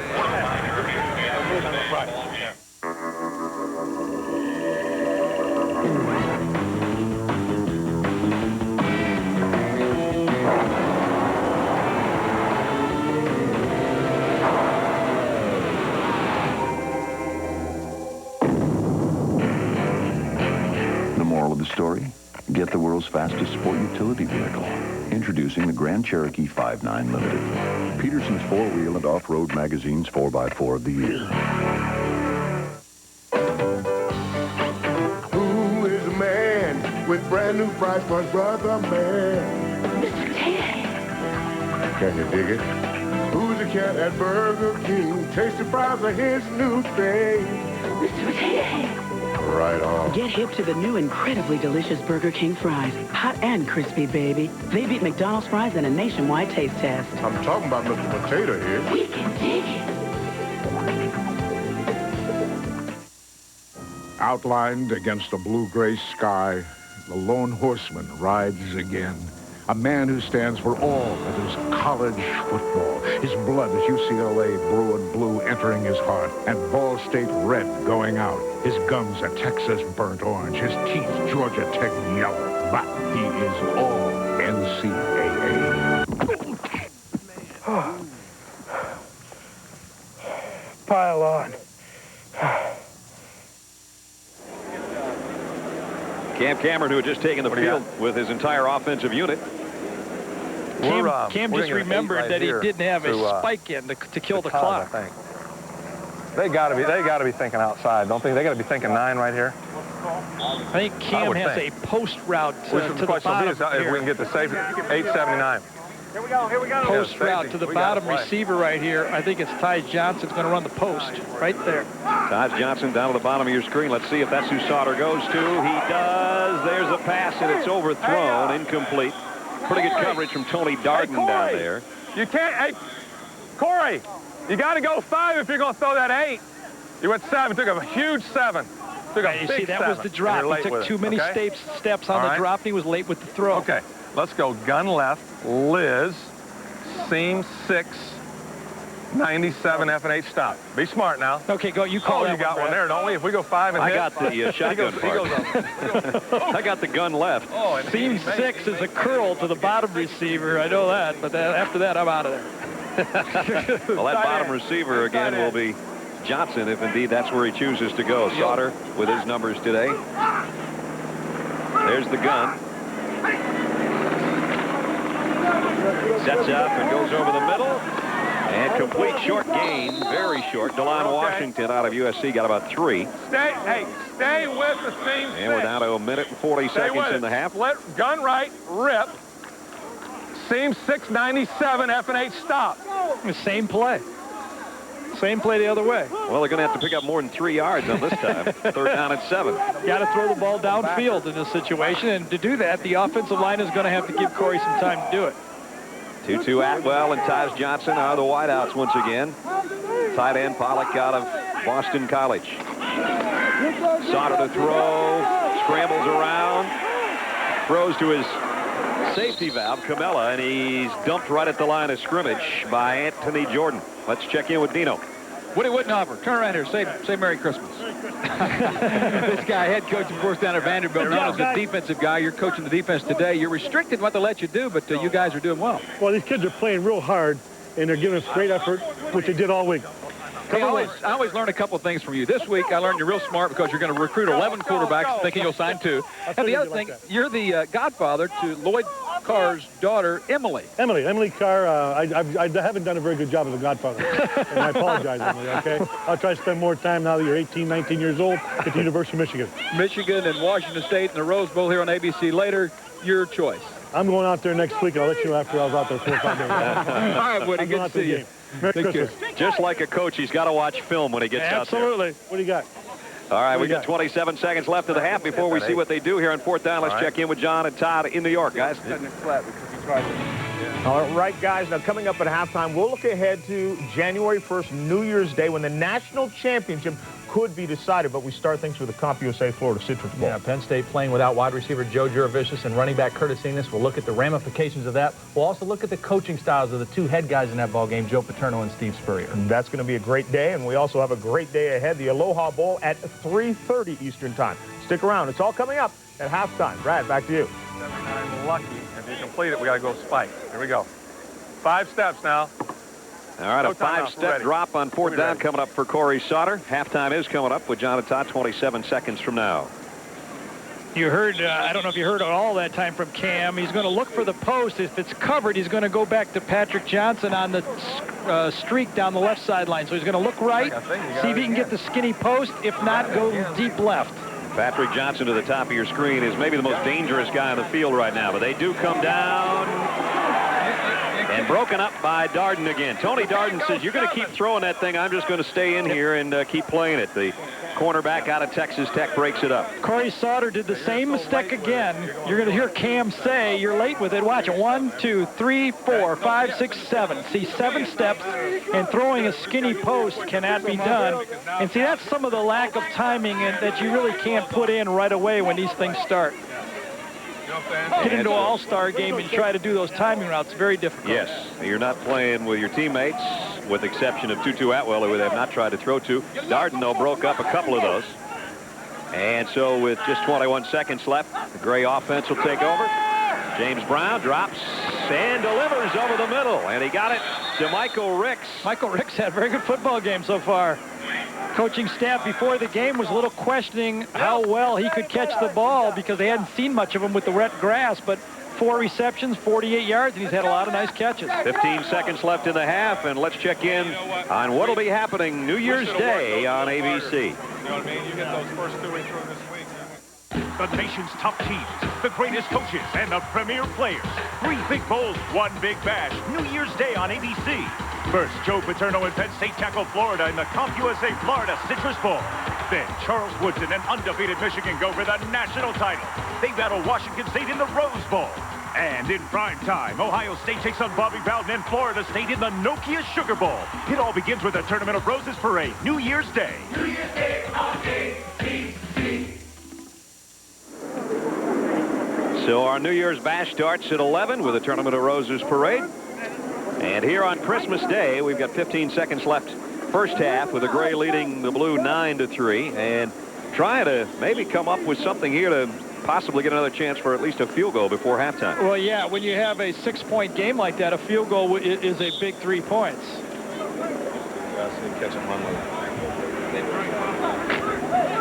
Dean Blevins, you got the play? You bet. I'm going to let Michael Kane tell you because it's 10 to 15 yards trying to pick up. Playing inside leverage. We're just going to throw post corners to both sides. Oh, that's a coach's reaction. Oh, no! And he almost found his man across the middle, Wilmot Perry. 6 seconds. What do you do, Coach? Hey, Dean, tell him I said throw the big band here. Throw it in the end zone. All right, hold on. Time out. Gary, you said Daniel said throw it in the end zone. If we can throw it that far, that's what we're going to try to do. Let's go split eye right, 42 past 999. One good thing is, fly. Hey, one good thing is there's no penalty. 999. That means they're all going deep. And we've got 6 seconds left. Hey, Dino. Yeah. He wasn't talking about us when he said if we could throw it that far, was he? No, I don't think so. Okay. I'm going to check his arm out, too. You know, he's no quarterback. Yep. Ricks to the bottom of your screen. Sanford with the top. Ricks, the big receiver of the two, as James Brown drops. Final play of the half, and he's got plenty of arm. Ricks is there. Got it! Touchdown! Hey, do I get to make the phone call? What a throw by James Brown. 43 yards, touchdown. Hey, Brad, does that mean I get to make the phone call now? Anybody you want to call. Long distance, he just hooked up with Michael Ricks on that call. Why not? 6 seconds. It takes 6 seconds to throw it that far. Boy, that's as good a throw as I've seen James Brown make, too. Watch well, when you have a healthy ankle, you got something to push off on. Buys a little time and then just lets it rip to your tallest guy. And Rick says, hey, I like this. I'm 6'4". The guy covering me is 6 foot. I'll take it. And Dean Blevins and Mike O'Kane. Hey, that's the way it works. Yeah. Hey, Dino. Like those calls? Like those what? Those calls. You're 1 for 1, big guy. Tell Mike I'm available for offensive coordinator work. Is that a pay cut or a raise? Well, I don't know. So the final play, except the extra point upcoming of the half, is a touchdown. And Michael Ricks with a near 100-yard receiving performance in the first half alone. And Ricks, who we talked about earlier, out of Stephen F. Austin, broke most of Floyd Dixon's marks at Stephen F. Austin. Floyd, a good friend of mine who played many years with the Atlanta Falcons. And Ricks hauls it in and then drags his feet. Great catch. Dean's with him, 91 yards on 5 catches. Dino. Well, I've got Michael Ricks here with me. And, Michael, that was the Hail Mary, and it worked.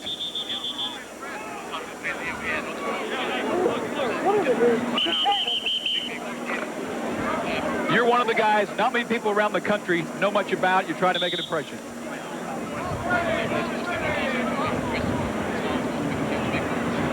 All righty, thanks. Tell you one thing, the play works a lot better than that microphone we have down there. We either got to get Michael to speak up or get a new mic down there. Gonzalez now is going to come in at quarterback on a 2-point attempt. Throws to the end zone and got it. Completes it out there to Mike Brown, the tight end out of TCU. So you talk about 8 points in a hurry. In the final 6 seconds, the Gray scores 8 points. The touchdown, and now this two-point conversion. Derek Clark that time was in coverage from Iowa State, the linebacker. A little flatten up, and our TCU guys are having a pretty good game in this football game. 2-point conversion good. We have reached halftime, and what a dramatic final 6 seconds. James Brown to Michael Ricks, and then Dan Gonzalez to Mike Brown, and the score changed in a hurry. 17-3 at halftime. An ABC Sports presentation of college football will return after this message and a word from our ABC stations. You know, racing for interstate means my battery has enough power to run my car, as well as some other race necessities, like this mini fridge, my foot massager. Heck, I even had a big screen put in for my friend. We asked some of Hollywood's hottest stuntmen to try Degree. What's body heat activated? As your body heat rises, Degree releases extra protection when you need it most. I heated up, and it cooled me down. I was on fire, and I was dry. Body heat activated Degree. Your body heat turns it on. A company most people never heard of is changing the way we fight cancer and kidney failure. By inducing the body to produce blood cells, chemotherapy and anemia patients are gaining new strength. Helping to grow blood cells helped Amgen become the world's largest biotech company. Where do you learn about companies with such pioneering spirit? NASDAQ. Shaping the new world of investing.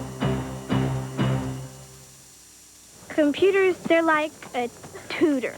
They help you learn. Guess what I want to look up today? Spiders. Do you like spiders? We looked in ancient Egypt at their cities. I played chess. Cool, I found a shark. That's gotta hurt. It's cool to be smart. Let me show you what it's all about.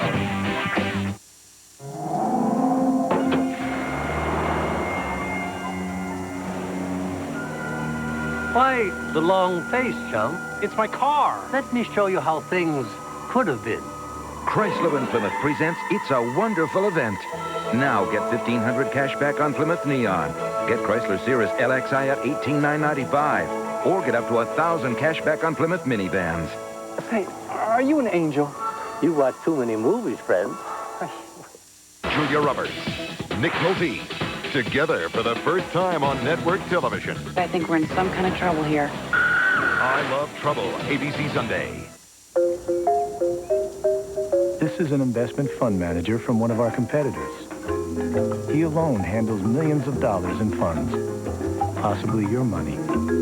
He works hard. He deserves a vacation. The question is, who's minding the store? At American Century, our mutual funds are managed by teams.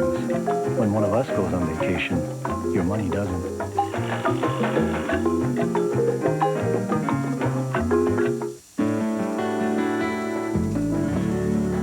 I'm glad I found a hobby that gives me so much enjoyment. I'm also glad I found Kaiser Permanente Senior Advantage to help keep me healthy.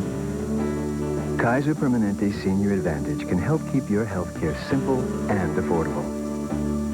We do that by offering benefits like no plan premiums or deductibles, $5 doctor office visits, $10 prescriptions with a $1,500 annual limit, and just about everything else you might need in a health care plan.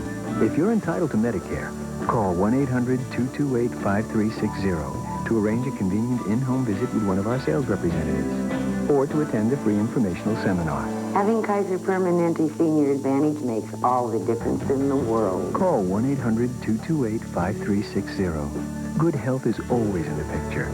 Kaiser Permanente Senior Advantage. More people turn to us for good health. Happy holidays from all of us at 7 News.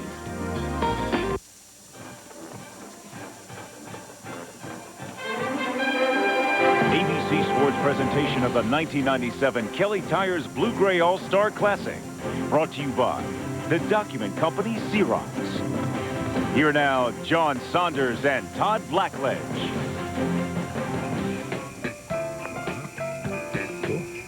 And welcome, John Saunders and Todd Blackledge. Merry Christmas once again to you and everyone. Hope you're enjoying this Christmas day. But right now, we've got to talk about some college football. The Gray with a lead, 17-3 over the Blue. The second half still to come. And coming up is the Jeep Aloha Bowl at 3:30 Eastern Time. Washington takes on Michigan State. We'll have more on that later. But the big day for us here on ABC is January 1. We may have the national championship game decided if Michigan gets the win over Washington State. But we start on New Year's Day with a CompUSA Citrus Bowl between number 8 Florida Gators and the number 12 ranked Penn State Nittany Lions. Well, you start with this game, you have to look at the coaches. Last year, Steve Spurrier led his Gators to a national championship. Always controversial. The volatile coach does have his detractors, but not Joe Paterno. I respect them. I'm really looking forward to coaching against him because I know how tough a job we have, but he's a fun coach to watch, and Florida's fun to watch. When you think Gator fun, you think pass, but Todd, this one could be decided on the ground. Well, a big part of Florida's success this year was their defense and the running of Fred Taylor, over 1,000 yards. As a team, the Gators averaged 145 yards per game. Now, Penn State will be without wide receiver Joe Juravicius and their top runner, Curtis Enis. More pressure on quarterback Mike McQueary. He must play well. From there, it's Pasadena in the Rose Bowl. Number 1 Michigan trying to wrap up the national championship.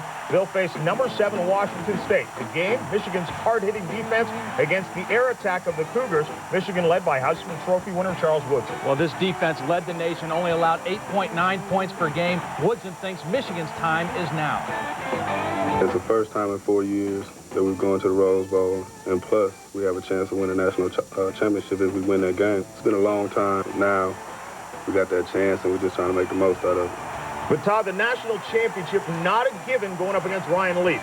Well, this offense of Washington State, the most prolific ever in Pac-10 history. Ryan Leaf is the guy who pulls the trigger. 33 touchdown passes. They've gained over 500 yards a game. He has 5 very capable receivers that he can spread the ball around to. And the Cougars have a secret weapon in running back Michael Black. Over 1,100 yards rushing and 10 touchdowns to complement that passing game. Another key for Michigan, Brian Griese. I think Michigan, in order to win this game, can't just rely on their defense. They're going to have to score points to beat the Cougars. All right, we, of course, will finish up our triple header later on that night. number 4 Florida State taking on number 10 Ohio State Buckeyes in the Nokia Sugar Bowl. Two of the nation's most celebrated teams, 63-9 combined over the last 3 years, and two of the country's best. Here you've got Ohio State. If they could take one play away from Penn State, they could have won it. If they take one play away from Michigan, they could have won it. If we took the play out of the Florida game, we could have won it. So you got two teams that's 3 plays to being as good as anybody in the country. Two teams that have played great defense all year. The Seminoles led by Andre Wadsworth and linebacker Sam Cowart. The Buckeyes counter with Andy Katzenmoyer, the Butkus Award winner, and a big play-making cornerback, Antoine Winfield. Going back to the Citrus Bowl, Penn State without Curtis Enis because of dealings with an agent. Joe Jaravicius can't play because of grades. Well, it's really going to hurt them. I mean, obviously, Curtis Enis gained 100 yards, 8 games in a row to finish the season. They don't have their go-to guy. To make matters worse, Aaron Harris, who would be the backup, he's still out with a knee injury. Either Cordell Mitchell or Chris Everly will have to step up, and I think the Penn State defense, that's who has the real burden. This defense got thrashed their last time out against Michigan State. They have to keep this game close for Penn State to have a chance. One of the great things about this game, the coaches. Joe Paterno, been there for so long. Of course, Steve Spurrier, the head coach at Florida. They'll go head-to-head, and we'll look at their different styles when we come back. Looking at their tapes, I'm learning some things and the way he handles some things. It's going to be a real challenge. Brown went downtown to Michael Ricks and Stephen F. Austin. The Gray has the lead, 17-3.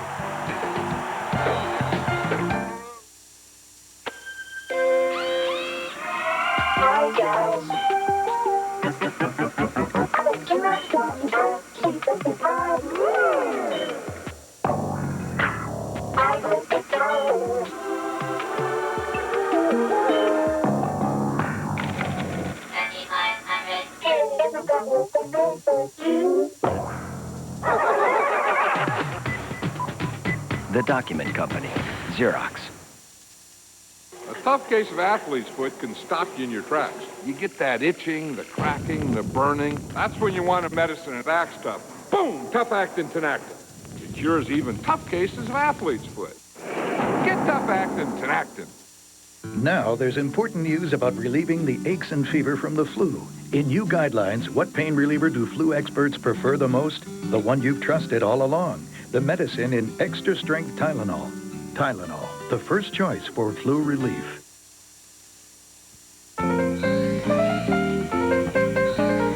Hi, this is Joe Paterno from Penn State.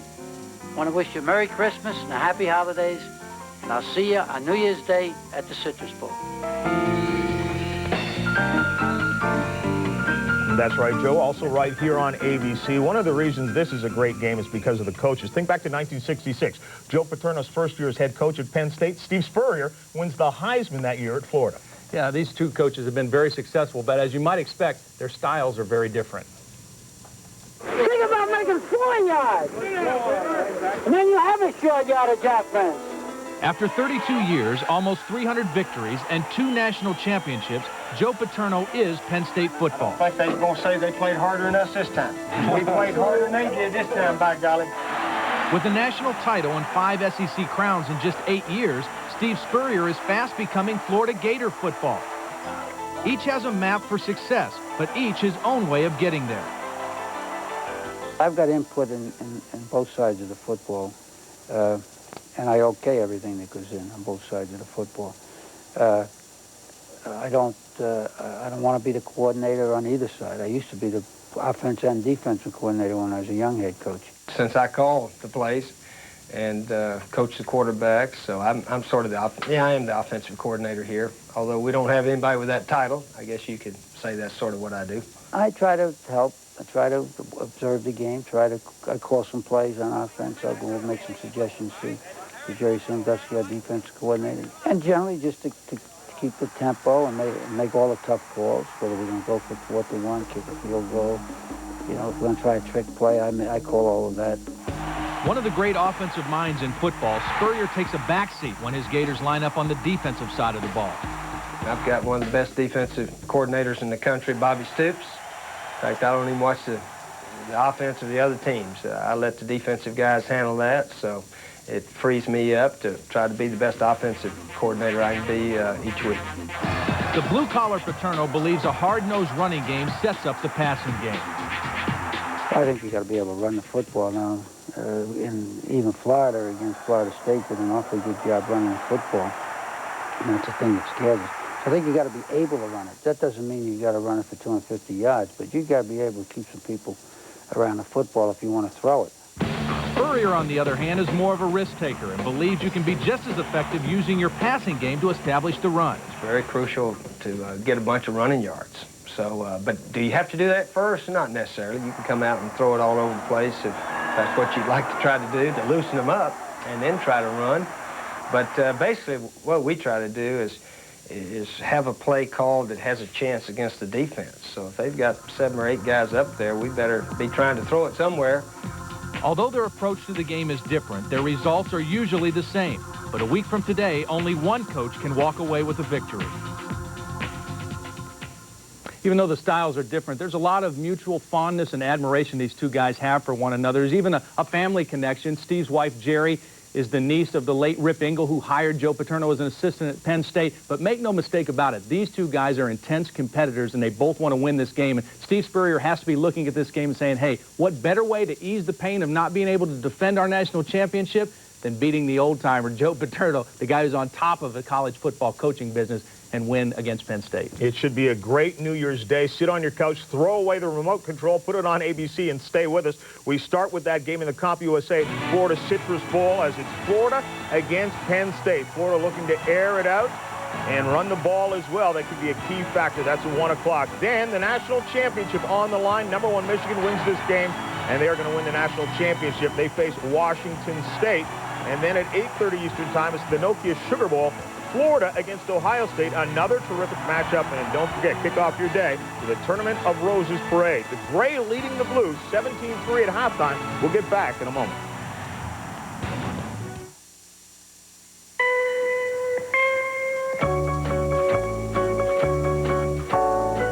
Chevy Venture gives you flip and fold seats, because you never know when a little extra room is going to come in handy.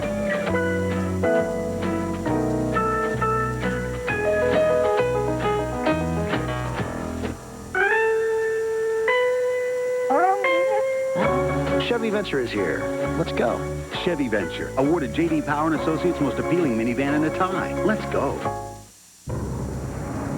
You have been asleep for over 7 years. Your mission will change the course of history. But first, you really have to brush your teeth. The Sonicare Sonic Toothbrush. It's 31,000 brush strokes per minute, and Sonic Waves gently clean between teeth and below the gum line, going where no brush has ever gone before. You have 42,000 new messages. Sonicare, a better kind of clean. Welcome to Montgomery. Welcome to our city.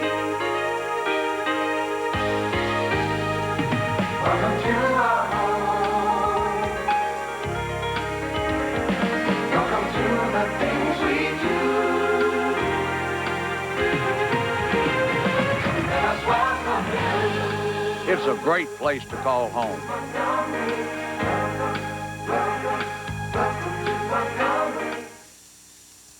Friday, this $500,000 house just falls down. What you should know before you buy. Plus, you've heard of obsessive-compulsive disorder, but these are kids.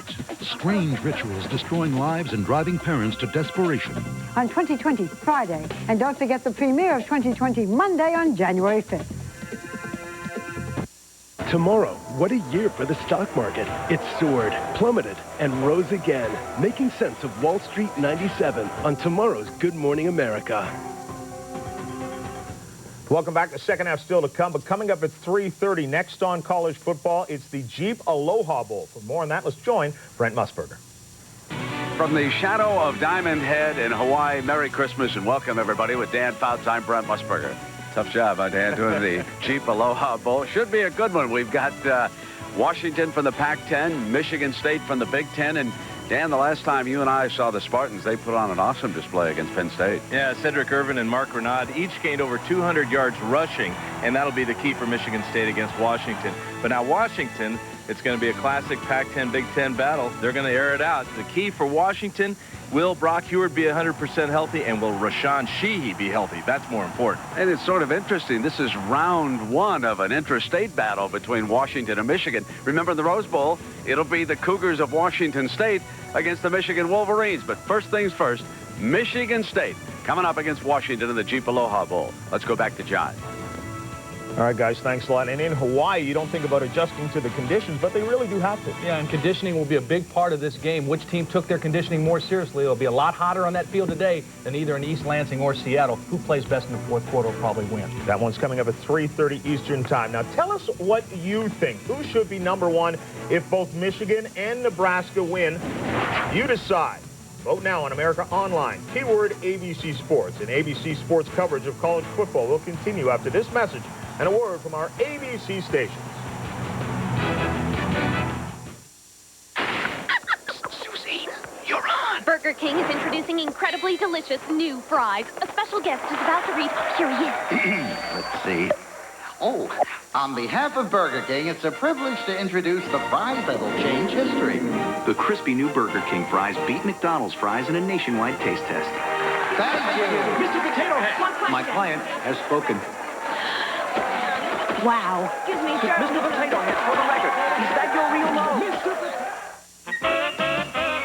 They look the same on the outside. But inside, it's a whole different story. Because Duracell batteries outlast Energizer. And test after test proves it. Better make it the alkaline batteries, proven to last longer in the devices you use most. Better make it Duracell.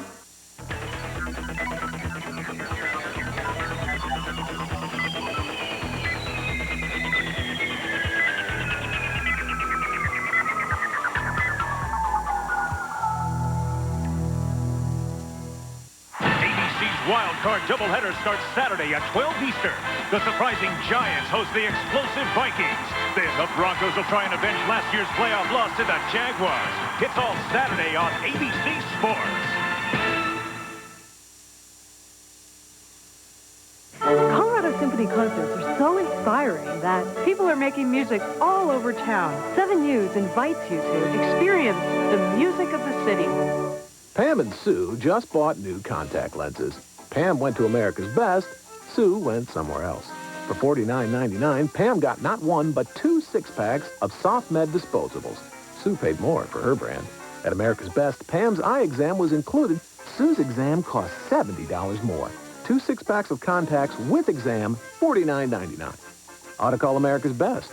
Right, Sue? Call today to schedule your appointment. Locations in Aurora, Littleton, and Arvada. Reason number 60 to come to Levitt's. How low can we go? We're bending over backwards to give you the lowest prices of the year at Levitt's. Get this leather sofa sleeper set for $18.88 or this youth bed for $198. Save $151 on this panel bed. This reclining sofa only $688. Matching pieces are also on sale. There's no down payment, no monthly payment, and no finance charge for 1 full year. Get the lowest prices of the year this weekend at Levitt's. Really, this is as low as we go. I don't know, Doc. I live sports. I eat, drink, and sleep sports. I'm at the games, interviewing coaches, players, fans, even mascots. I mean, is it possible to love sports too much? No. I think you're perfectly normal. Tony Zarella, a well-adjusted fan of real sports on 7 News at 10. Happy holidays from all of us at 7 News.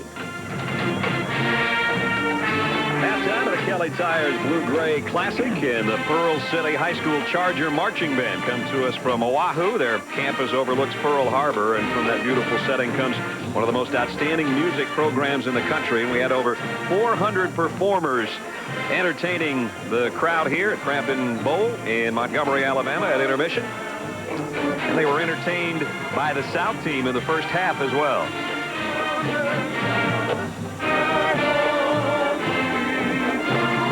Hey, when you know it's 85 degrees back home, Just head to Montgomery, Alabama, and you know it's going to be sunny and about 60 degrees. Not too bad. A lot of the folks from Hawaii came up to talk to us before the ball game, and they were happy with their stay in Alabama this week in a sensational halftime performance. Welcome back, everybody, and a Merry Christmas to you. If you're just joining us, Brad Nessler and Gary Danielson.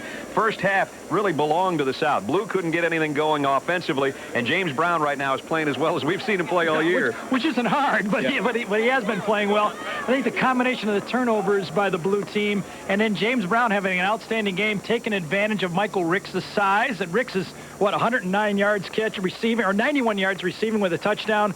James Brown, 7 for 12, 104 yards and a touchdown. The Gray team is doing a much better job of not only handling onto the ball, but making plays in this football game, and that has been the difference so far. And Dean Blevins is on the sideline with one of the stars of the first half, and certainly a sensational catch to end our first half. Dino. Yeah, you bet. Michael Ricks here, 6'5", listen to these numbers, 6'5", 229, runs a 4.49 is what they tell me.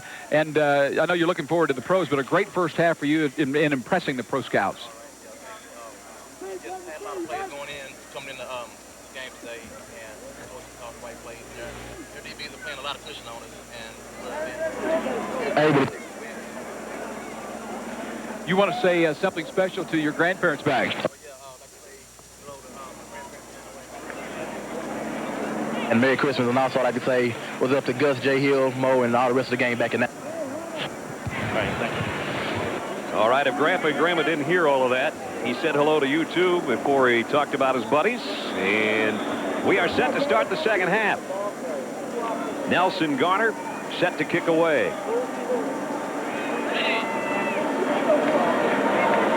And with a 17-3 ball game, the Blue will have it offensively to start the second half, but first it's the kick return out across the 20. And DeLon Washington out of USC has a 14-yard kickoff return. We'll see some of him in the Blue backfield in this second half as well. And Matt Hasselbeck will come back in at quarterback to start things off here in the third quarter. Well, the way it'll work for the coaches in this football game, everybody will play equally through the first 3 quarters, and then the coaches will make a decision in the fourth quarter and try to win this game with whomever they think has got the hot hand. Hasselbeck starts things off here. First down for the Blue from their own 22-yard line. And it is DeLon Washington, and he's into the secondary, broke a tackle across the 35, and he goes for 16 yards out near the 40-yard line. DeLon Washington, unfortunately, was the one who didn't get that handoff early in the game, but you saw right there that he is a good inside runner.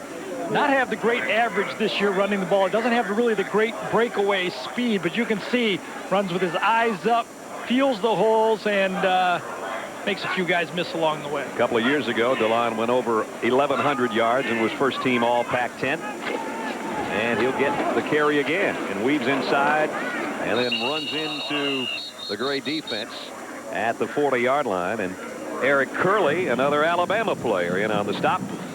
You know, Eric Curley playing at Alabama, the place where they had all those defenses with so many sacks and everything, did not have a sack this year playing for his football team.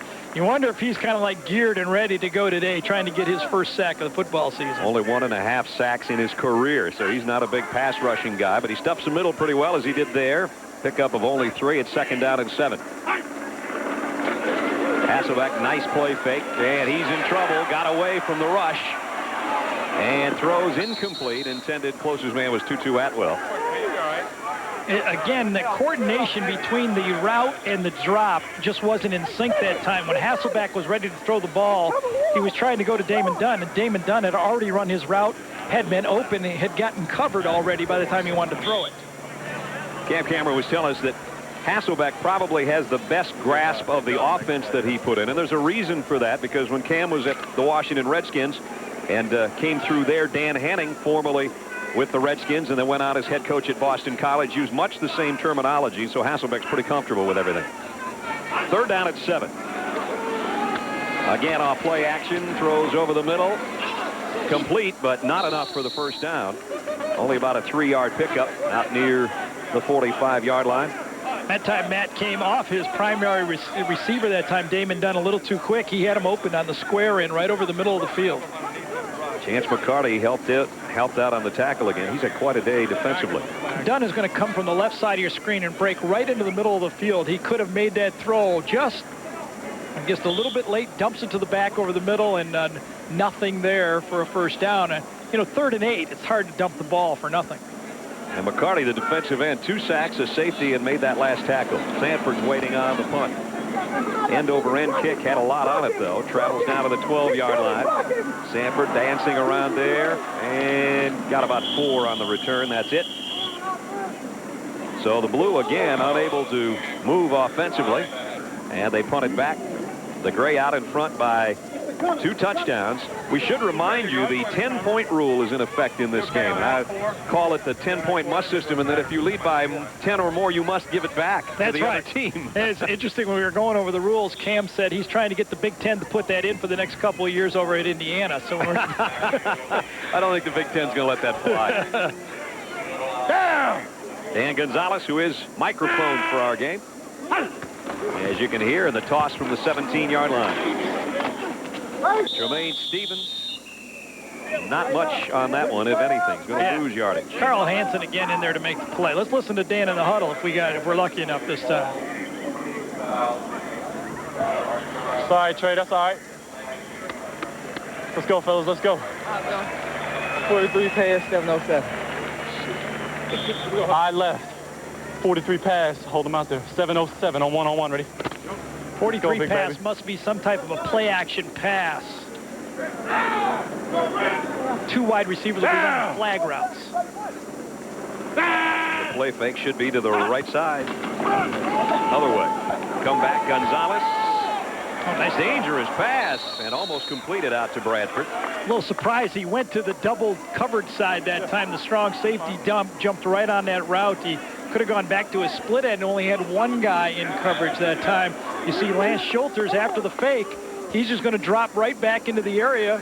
2 guys on the receiver. He had the deep back beaten that time, but Schulters made the play. Schulters has made a couple nice plays today, including that big hit in the first half that we showed you. And it brings up 3rd down and long. So both teams sputtering a little bit out of the blocks here in the 3rd quarter. 50% for the Gray today on their 3rd down conversions.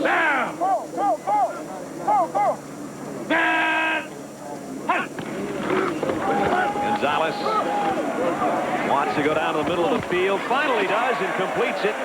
Man. Down to Ricks again, and that's going to put Ricks over 100 yards receiving. Michael Ricks is just putting on a show here in this football game today. He plucked that one right out of the air that time. Caught it with his thumb and his pointing finger together that time and just plucked it. Watch him just make a triangle or diamond with his finger and thumb and just pluck the ball out of the air right here. Watch this. Just snags it a la who? Herman Moore. Huh? He was 58% of his team's offense this year. That's quite a bit for a wide receiver. So just inside the 30-yard line, first down, Gray with the big lead. Gonzalez, play action, pump fakes one way, comes back on a drag across the field, and Jermaine Stevens stepped out of bounds, I think. He had the sideline, and I think he stepped out at the 35-yard line. Picked up 6, though. There's some nice numbers. Those are eye-openers. Well, for a guy who used to be a tight end for 3 years, he is showing that he can get open against some pretty good coverage corners right here, and coming across the middle, he's a nice target. All right. 31 zone on one-on-one, ready? Zone play to the left this time. Got Liz! Tremaine Stevens, the tailback in the eye, with Wilmot Perry, the big fullback, the up man, on a 2nd down and 4. And they give it to Perry, and he bounces outside. He's got the first down. Oh, man. And that's his best run of the day as he gets out to the 45-yard line. Not only do we have Gonzalez mic'd, but we've got Spencer Reed, the middle linebacker for the Blue, mic'd as well. Let's see if he makes a call in the defensive huddle. Keep it up, fellas. Keep it up. A little huffing and puffing right now so far. Listen up. Well, they know what they're in defensively, so no call from Spencer. Jailbreak left. On ball, ready. We're in shotgun. They only have 2 defenses, man or zone. There's not much to say. Jailbreak left was the call for Gonzalez. We assume that's going to be a screen to the wide receiver at the bottom of the screen here. You are correct. That's Keo Sanford of Kentucky. If he's the man, he delays.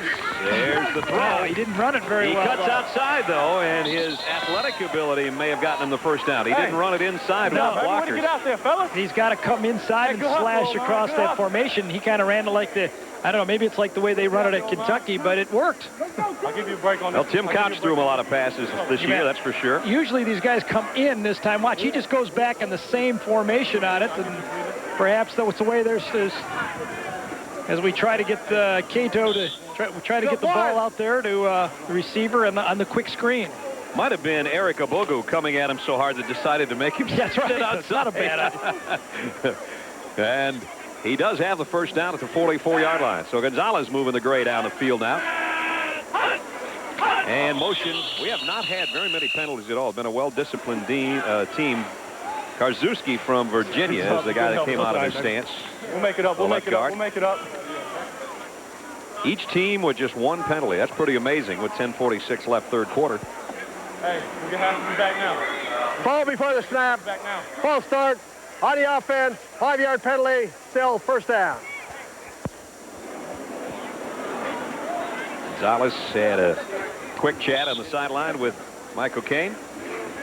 A little helmet cam working there. Let's see if Spencer's got his breath back here. Hold on, ready? He's just worried about snapping that chin strap. Get left. There we go. Left, strength of formations to the left. Down. That's where the tight end lines up. Actually, on the offense is right. The defense is left on 1st and 15. Gonzalez drops back, wants to come back the other way. Throws into triple coverage. Stafford made a one-handed catch, but he's out of bounds. What a catch. 3 guys over there, and he snared it, but he didn't get his feet down. That was it, baby. That was it. That looked real close to being it. I agree. The ball was thrown right into the teeth of 3 people this time. See Gonzalez throwing it. Now watch this. Gee. He was juggling it a bit as he hit the sideline. That's the reason for the incompletion. There's the stop, there's the juggle, and finally the catch. That was a good call, but it was a good enough catch for the scouts to see. You got that right. So Keo gets a breather on a 2nd down and 15 now. The ball just on the blue side of the 50-yard line. Gonzalez getting some heat this time, and down he goes. Dumped by George Perry out of USC. Well, George Perry is another one of those guys that only had 1 sack for a team that was very successful for sacking the quarterback this year at USC. Is able to get inside and make another one in this game. Got great quickness, could probably play defensive tackle or defensive end at the next level. We talked to George yesterday on the elevator about the situation at USC with a coaching change, and none of the players, especially the outgoing seniors, were very happy about the way things were handled with John Robinson. 3rd down and 18. Just under 10 minutes to go in the 3rd. They got an unbalanced formation. This must be a trick play type thing. Gonzalez pumps and scrambles, throws back across his body, incomplete. So much for the drive that the Gray had going. The offsides penalty really changed the momentum of that drive, and the Gray could never get it started again. So that'll bring out the punting unit, and Merrick Butcher out of Central Florida. Brad, I think one of the reasons we're not having a lot of penalties is it being overlooked by the officials, because that was an illegal formation. Well, it's Christmas for them, too. You know, hand out gifts. No harm, no foul. That's right. David Dunn is back. Punt return formation. Butcher set to kick. Ooh, and Butcher hit this one a mile in the Montgomery air. And a fair catch taken just outside the 10-yard line by Damon Dunn. 9:40 to go 3rd quarter. Gene Autry takes us to break. And if you ever saw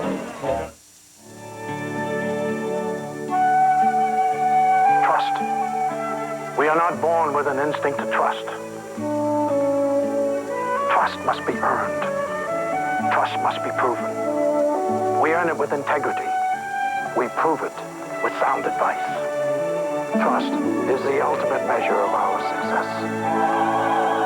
And at Dean Witter, we measure success 1 investor at a time. What are you doing? You can't spell Pluto. I do not dabble when it comes to Scrabble. Watch me now. You're getting on my nerves. Prolific.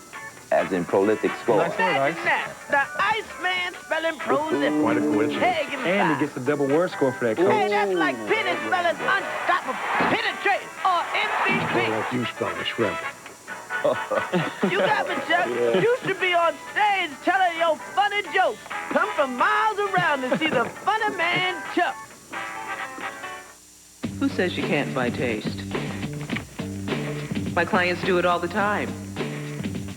Like, let's say I find the most amazing English high-back armchair. Then I better get it in front of them immediately or someone else will. That's why I value GTE Internet. In seconds, I can be online in Tampa while downloading huge files from an auction in Paris. I love shopping in Paris. Especially when it's with someone else's money. This is for my grandfather, who always said I'd make the family proud. For my mom, who never let me out the door without my homework. For my dad, who worked the night shift to make our lives better. 23 Alpha. Spotty. For myself. For my future.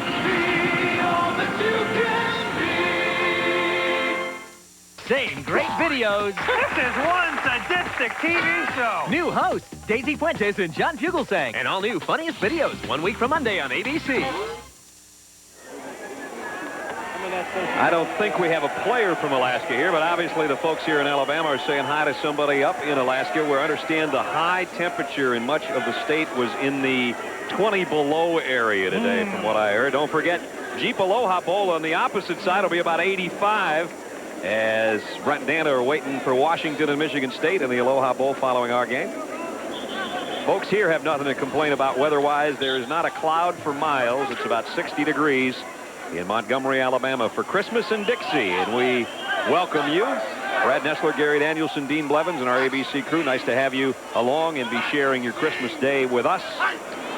17-3 as the Blue tries to get something going on offense. Hasselbeck throws out, completes it, and Dunn's got a first down out of bounds up near the 27-yard line. Hasselbeck did a nice job that time of getting away from that pass rush to make a completion on that play. This is the 60th Blue-Gray Classic, and they are from all over the country, but basically it's about like this, how they originally set it up. The 12 or 13 southern states, that's as close as I could do it. So that's 13 states against the world, basically. And this year they're adding Oklahoma right there, by the way. That's exactly where it was, too.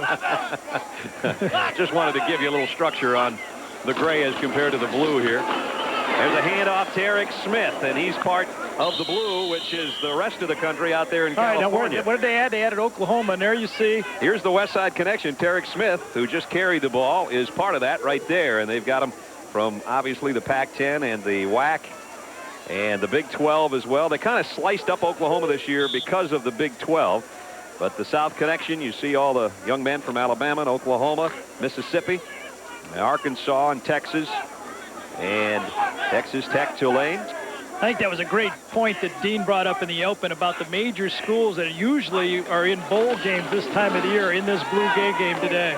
Here's a throw out, Camella out of Stanford, and he picks up about 5.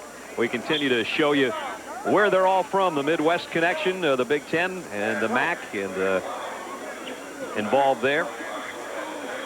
Of course, 7 Big Ten teams are playing in bowl games, so that about clears out most of the Big Ten teams this year. Here's the Southeast, much of the ACC right there, and East Carolina as well.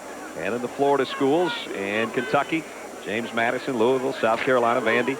And then continuing in the Northeast, 3 players from Boston College. Navy has 3, and you can see all the rest, including Schulters from Hofstra, Abogu from Maryland. And that's where they all came from, folks. We thought we'd give you an idea of just how vast the reaches are, I guess, of the Blue-Gray Classic, now in its 60th year here in Montgomery. Tarek Smith got out close to a first down. Looks like he's about a half-yard shy. I'll tell you, Tarek Smith might not be a great practice player, but he has a lot of talent. You can see his quickness when he comes with that football. He has, I think, been the most impressive running back so far today for this Blue squad. Chris McCoy's had the nice shovel pass, but I think Smith, with 6 carries, 42 yards has been very impressive with the football. Derek Smith kind of a little bit picky. You can't blame him. You like to use your own equipment, but he didn't take part in some of the practice this week, waiting for his own shoulder pads to show up from Cal. Why not? Yeah, I guess.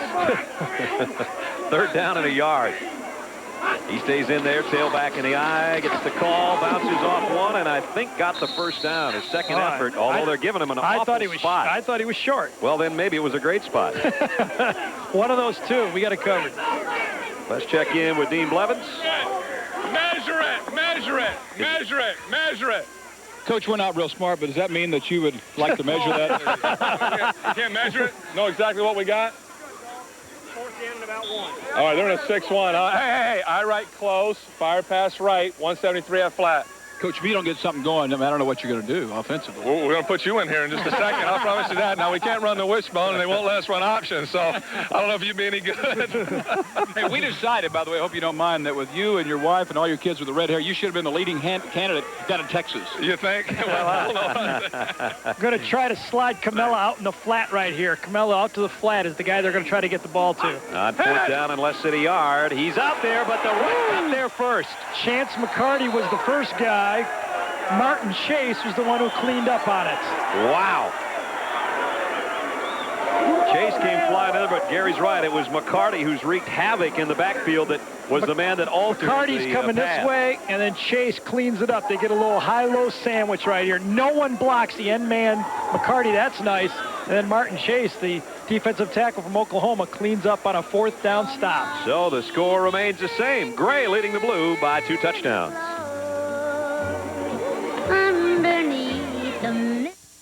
Jack, Larry and I got an extra ticket to the game. Oh, Kathy's out. I got the kid. You got the kid? That's what he said last time. Tell him to get his mother to sit. Have your mother sit. We'll be there, too. What? Kelly Springfield tires are designed to go a long We'll way. be fine, Jack. Go on, go on. And we've got the warranties to prove it. So go. So where's your stuff? What stuff? You didn't tell him. Tell me what? It's an away game. An away game. Yeah, relax. It's only Toronto. Kelly Springfield. Get every mile you can out of life. Canada.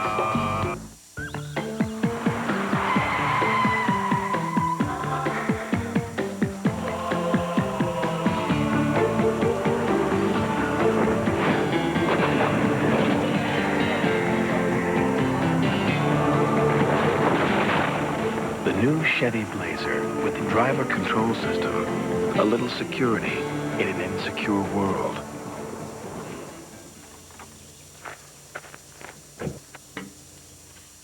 Now there's important news about relieving the aches and fever from the flu. In new guidelines, what pain reliever do flu experts prefer the most? The one you've trusted all along. The medicine in extra-strength Tylenol. Tylenol, the first choice for flu relief. Get a tough case of athlete's foot, and you're benched. You get that itching, the cracking, the burning. That's when you want a medicine that acts tough. Boom! Tough Actin Tinactin. It cures even tough cases of athlete's foot. Get Tough Actin Tinactin. ABC Sports presentation of the 1997 Kelly Tires Blue-Gray All-Star Classic. Brought to you by Napa Auto Parts Stores. We keep America running. By Chevrolet Trucks, the most dependable, longest-lasting trucks on the road. By the U.S. Army. Be part of the toughest, smartest Army in the world. Be all you can be. And Interstate Batteries. Power fast and built to last. We're down to the last 6 minutes, 30 seconds of the third quarter of the 60th Blue-Gray Classic. And right now, it's the Gray by 2 touchdowns with Dan Gonzalez at the controls and again taking over in the opponent's territory on downs. And he rifles a pass in and out of the hands of what could have been an interception back there defensively. And Cato Serwanga says, oh, man, I should have had that one. Cato could have had that one. He wanted it bad, too. Another Cal Bear, 5'11", 194-pound cornerback. Ball was thrown slightly behind the skinny post right here. You can see it. And Cato says, "Ah, too far behind me, too." He missed everybody with that one. Gonzalez showed the arm strength he has on that thing. It was just a little off target, and that's timing again on that pass. All Alabama backfield behind Gonzalez from the 40. And a draw play, and it's Riddle. He goes down to the 35. Dennis, a 200-pounder, picks up 5 yards, and will bring up 3rd down and 5. I think the offensive line play for the the Gray team has been superior to the offensive line play for the Blue game team, and that has also been a big difference in this football game. Curlin Blaze, number 75, has been having an outstanding football game from the University of Miami. Watch on his draw play, he takes Hansen and just kind of pushes him downfield, keeps his feet moving, and really opens up the hole for the positive play. Boy, and he took it downfield, too, didn't he? Yep. Gonzalez takes a knee as a defensive lineman jump, flags all over the place. This would be if he got that knee down, and if it goes against the defense, an automatic first down for the Gray offense. And Gonzalez is pointing that way. Our referee still hasn't given us the final indication, but this should be a free first down inside the 30-yard line. It's an all-Southeast Conference officiating crew in this game. Offside. On the defense. 5-yard penalty. Still third down. Well, still third down. Unless this field is crooked, it's not still third down. There's only 4 yards to go unless they have it marked wrong. I think you're right. Automatic first down. Now they move the sticks. Just a slip of the Christmas tongue there. It's first down. I don't know if we quite heard that this time, but they're going to run the counter play to the top of the screen this time, to his right. Fake left, go right.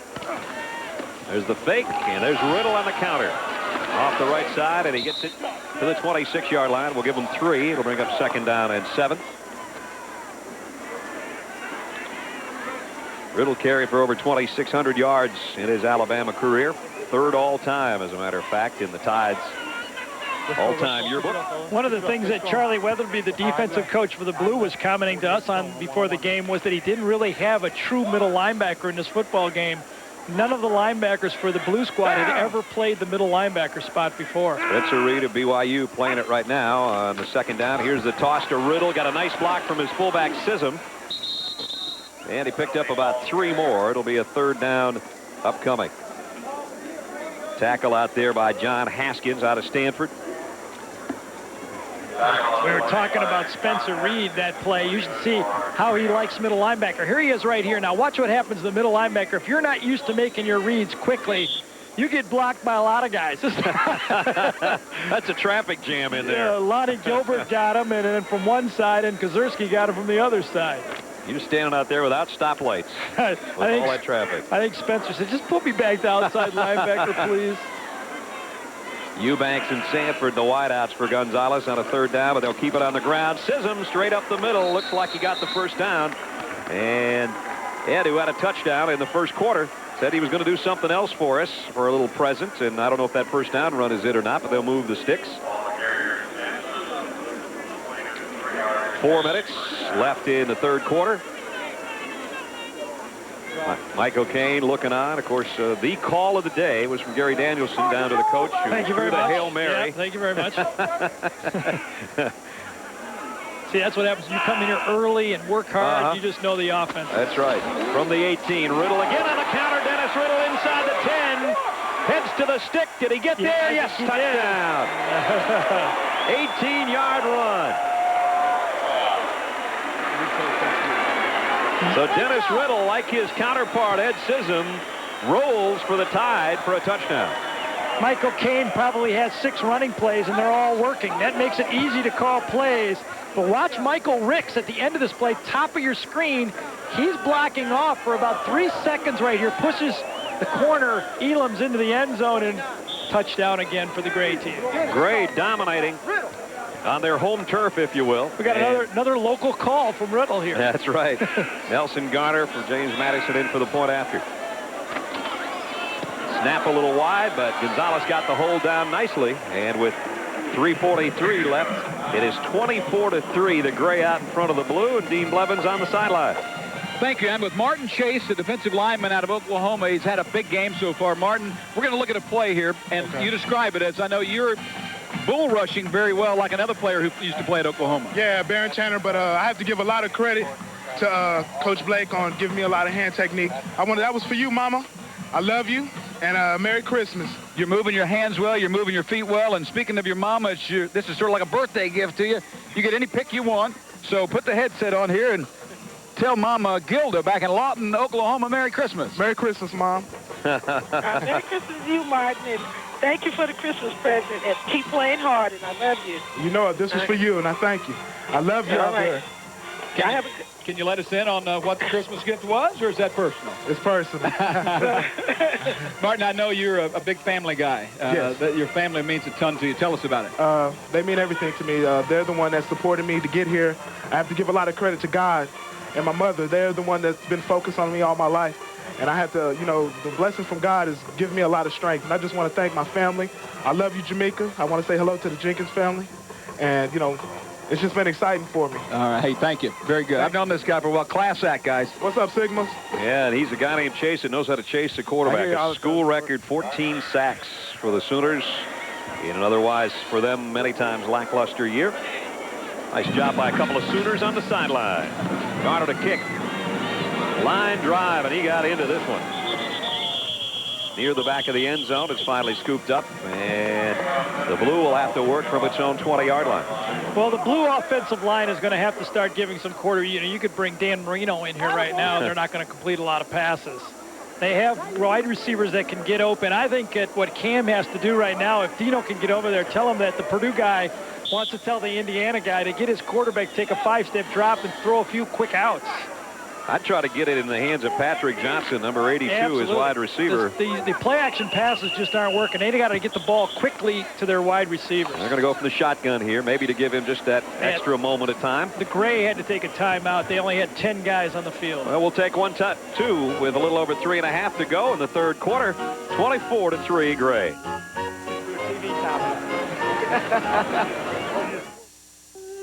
2 season tickets to the opera, $950. Velvet wrap, $170. Opera glasses, $82. 9 guaranteed dates with your husband, priceless. There are some things money can't buy.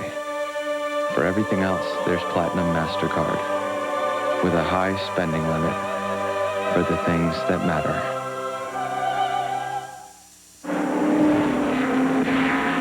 You know, racing for interstate means my battery has enough power to run my car, as well as some other race necessities, like this mini fridge, track lighting, my foot massager, a window unit. And for those long races, who could forget the espresso maker? Heck, I even had a big screen put in for my friends. Interstate batteries, power fast, built to last. Hey, Bobby, the burrito's done yet?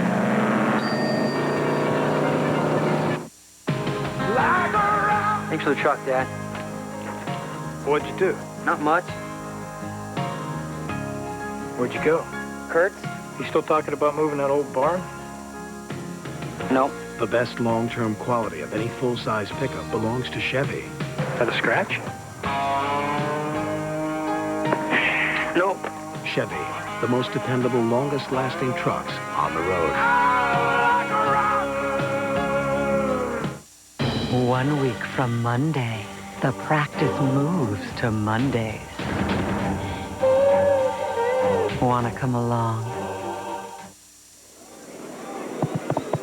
Maybe dreaming of Waikiki, huh? Kind of some long faces there, but they had a great halftime show. Over 400 strong, the Pearl City High School marching band from Oahu, and their campus overlooks Pearl Harbor, and they've made the long trip to Alabama to perform at halftime and the pregame festivities, and the fans come in all shapes, sizes, and obviously right now the folks that are here watching the South team, or the Gray team if you will, having a better time of it. 24-3. Hasselbeck loads and goes down the middle.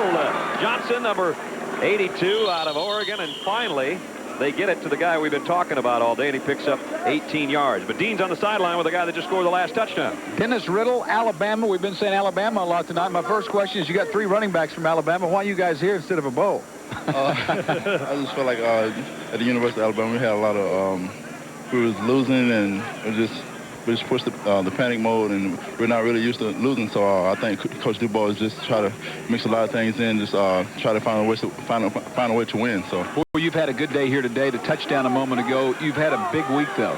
Yeah, I feel like I had a pretty good week this week. Caught the ball pretty good, come out the backfield, had some good runs. I'm just really trying to increase my stock. My man here says he hadn't bothered with talking to any scouts. Doesn't want to hear from them right now. He wants to do his business and take care of the rest of it later.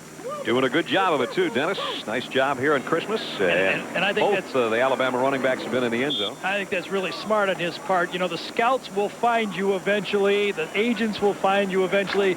Just take care of your own business, and you will have an opportunity to play at the next level. If you're out looking for them, it might be that you're not good enough anyway. Let them come to you. Second down and 10 from the 38-yard line. Hasselbeck still in at quarterback. Off play action. Matt's getting some heat. Got rid of it.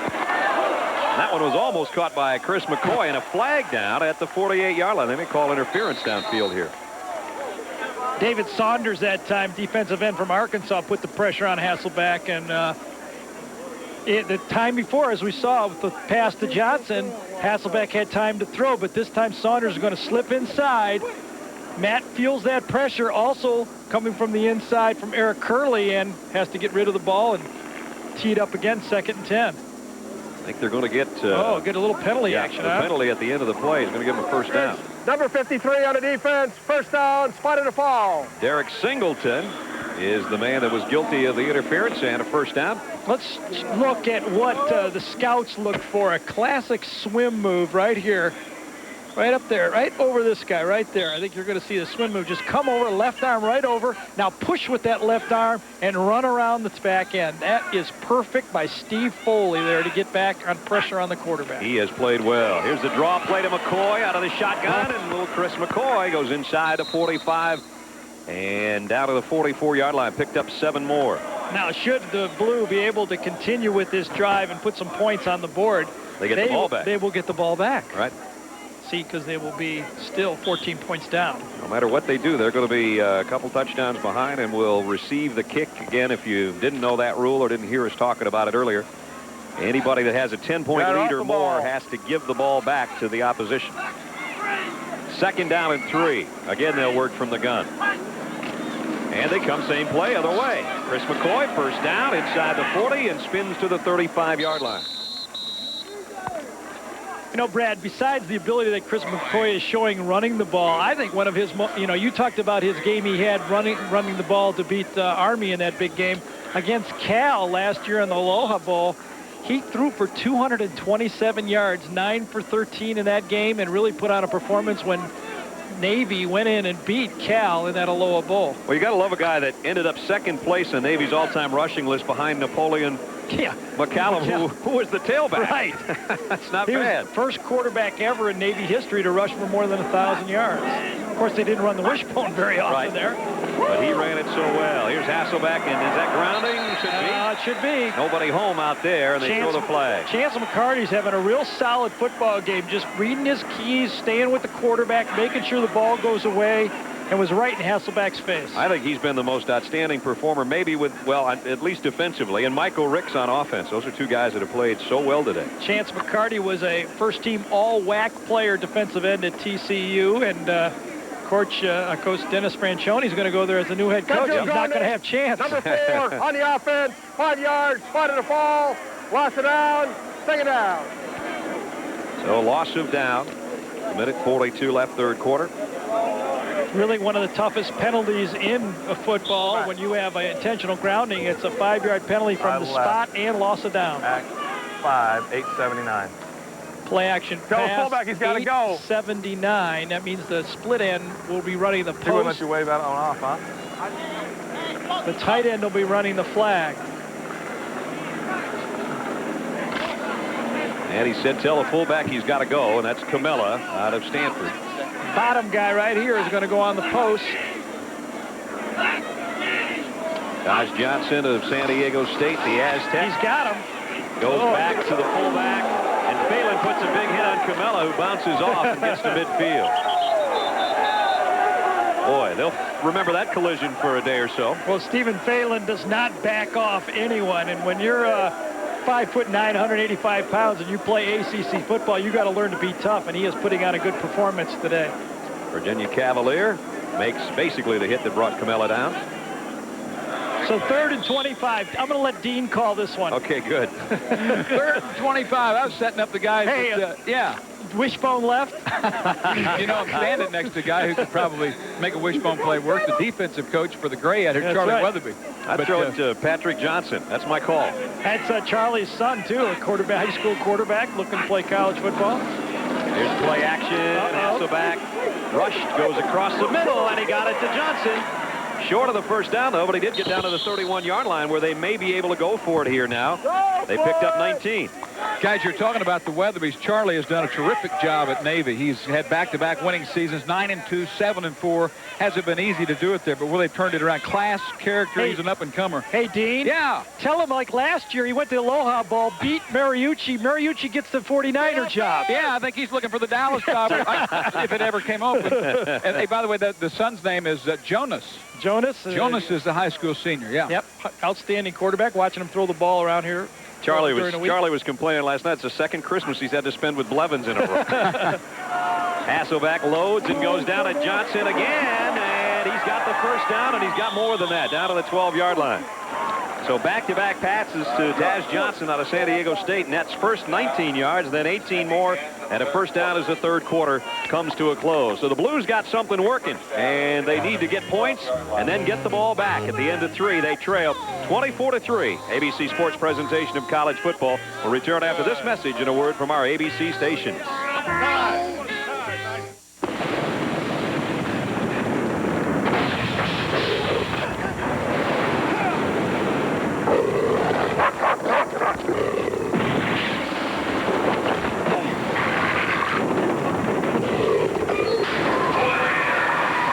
Meet Duke, cop. He loves his job. And the third door in a Chevy S10. It's one of a kind, just like Duke. Chevy S10, like a rock. Who is a man with brand new fries for his brother man? Mr. Potato. Can you dig it? Who's a cat at Burger King? Taste the fries are his new thing. Mr. Potato. Right on. Get hip to the new incredibly delicious Burger King fries. Hot and crispy, baby. They beat McDonald's fries in a nationwide taste test. I'm talking about Mr. Potato here. We can dig it. Oscar winner Mira Sorvino, Ralph Fiennes, in the film nominated for 4 Academy Awards. He thinks 21 is rigged. The network premiere, Quiz Show, ABC Monday. ABC's Wild Card doubleheader starts Saturday at 12 Eastern. The surprising Giants host the explosive Vikings. Then the Broncos will try and avenge last year's playoff loss to the Jaguars. It's all Saturday on ABC Sports. I'm Tony Zarella. After the game, stay with 7 News. I'll have all the action and reaction from Mile High Stadium. We're going to take you inside the locker room, hear from both teams.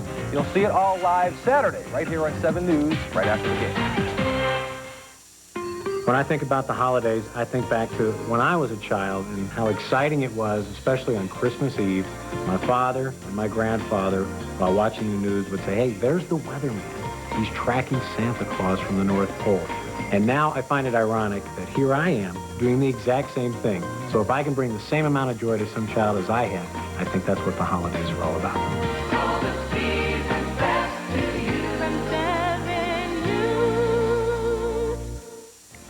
Happy holidays from all of us at 7 News.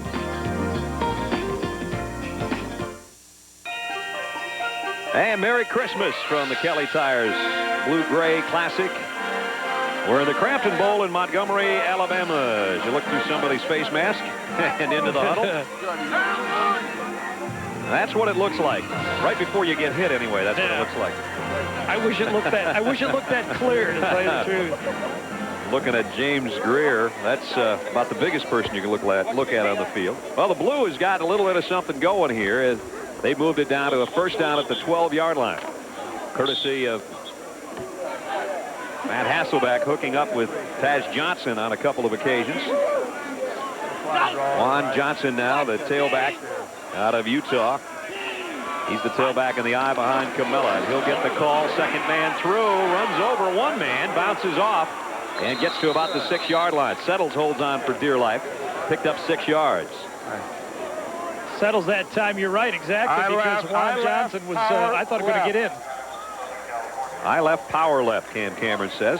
Big Juan is a big boy. You're right. You should see the other back kick out there at Utah, huh? Yeah, Chris Fuamatu Maofala's even bigger, Cam, but Juan Johnson is a good-sized running back, 6'1", 213. Made all whack this year as Maofala again had the injury problems. And he gets the handle again, and Juan's close down to the 1-yard line. I think we're going to see 2 more of those plays, at least. Derek Singleton at Tulane made the tackle. Yeah. Too tight, too tight. Too tights and do it again, huh, Cam? How's that sound? I left tight, I so right. So Pollock and Vaughn will both be in there. Turkey, I got it. And the wide receiver comes out. So on a first down at the 1-yard line. Camelo will be the lead man, 2 tight ends, and Juan Johnson's the tailback. Stay there, stay there. Doesn't matter really where Patrick Johnson lines just up. one guy's going to go with him either way they go. Actually took his guy to the side. They're going to run it. Yep. First and goal. And the give to Juan Johnson. Touchdown. Yeah, that's just the way you draw it up. He got him there, and he got him in the end zone. And now the extra point or 2 coming up, and then they'll get the football back with the kick. You know, for as big as Juan Johnson is, he kind of gets lost next to Maofala, but this is a guy, as you said, goes close to 220 pounds. Runs a 4.55 40. It's one of those people that the NFL will definitely have to take a look at because he's a real strong blocker also. At this point, you want to get as many points as you can and then get the ball back. So they're going to go for 2 and try to make it 24 to 11. I don't like that strategy. Oh, no, they're not. I take it back. Okay, all right, I take it back. I thought they were. They had the personnel, and then they backed him off, and Hasselbeck will hold. Yeah, I like the feel. I like the extra point. Make it a 14-point game. So here's the extra point from Locklear. And it's good. Very close. Very close. It went so high over the right upright, it was a little bit iffy there. Now remember, the blue gets the ball back because they're 14 points down. And we will see them get it back with 13 and a half to play. Oh, no. Look who's in. Uh-oh. Look who's in. Watch him practice that flip. Pitch.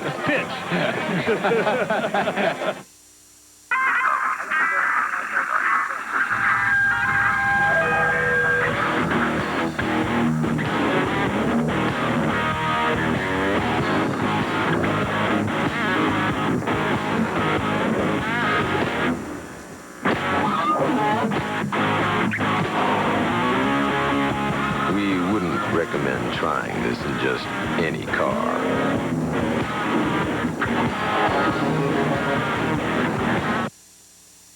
Maalox tablets. Eat and run.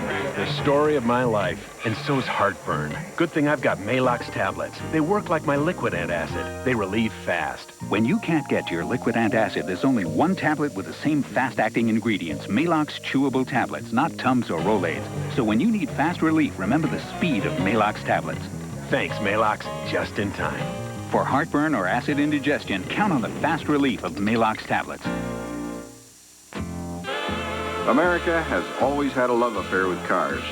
And since 1922, we've been there whenever you've needed us. That's why we're America's favorite auto insurer.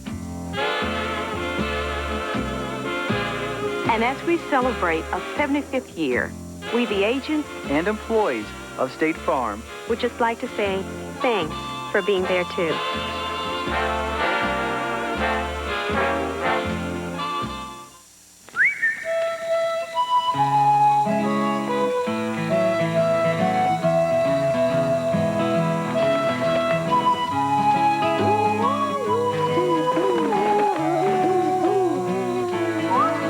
Sing too when you try Chili's Ranch and Filet, a beautifully carved 8-ounce tenderloin, slow grilled to perfection and placed on awesome blossom strings, served with skillet potato cakes and grilled veggies, only at Chili's.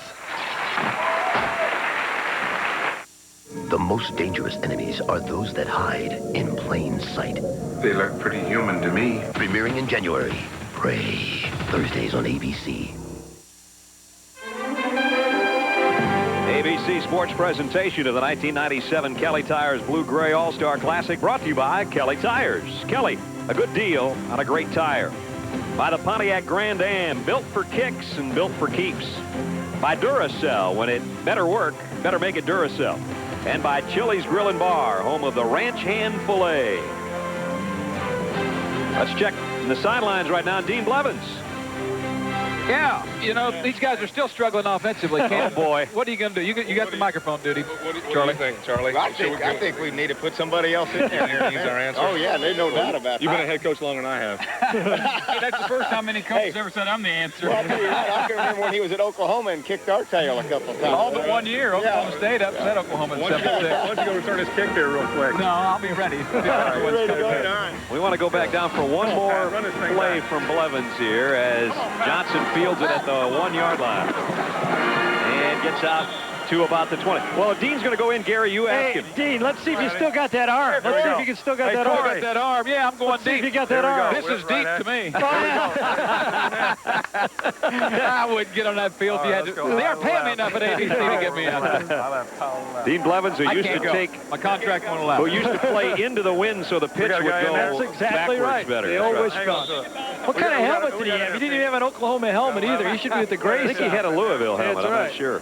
Corey Sauter in at quarterback now for the Blue offense as they'll work from the 20-yard line. And again, if you missed it as we were going to break, they get the ball back because they're down by more than 10 points. That's the rule in the Blue-Gray Classic. And about a 3-yard gain inside for Chris McCoy, who's had a nice day on the ground. Don't forget our coverage of the NFC Wild Card playoffs starts at noon Eastern on Saturday. It'll be the Vikings on the road to take on the New York Giants. And that will start things off. Chris Carter and company for the Vikings. And the Giants, who surprised everybody, winning the NFC East. And then we'll have Brunell and Elway and the rematch of last year, Jacksonville and Denver. That's our doubleheader Saturday on ABC Sports. Corey Sauter goes over the middle, complete out to the 25 to Chris McCoy as a pass receiver that time. And it'll bring up third down. Now, we haven't seen the halfback pass yet from Chris McCoy, and I wonder if they get in that red zone area. I know they have it in. We probably will see that. I right, Act 4, 585. 585 means the two outside receivers will be running out routes to the sideline. The tight end will go right down the middle. We got to get that 9. If that 9 third and 5 from the 25. Just over 12 minutes left in the ball game. Third down conversions in the 4 to 9 yard area, 25%. He's got Patrick Johnson. Sauter goes that way, but he underthrew it. Yeah. Underthrew it, and it actually took too deep of a drop. When you're running a 5 route, you can't run a 7-step drop like that. Corey Sauter has not been that impressive today.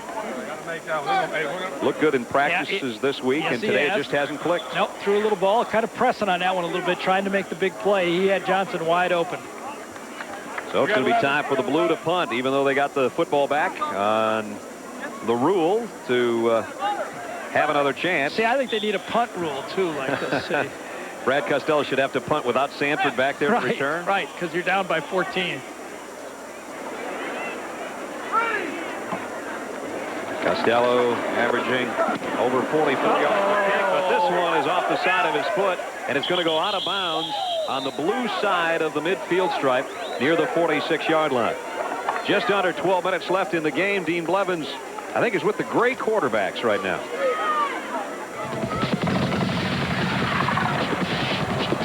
I guess a year ago, wouldn't have thought either one of you guys had been here. James Brown, Texas, how are you? I'm all right. How you doing? Well, good, but it was Nebraska a year ago. You guys upset them, and you're here. Does it feel right?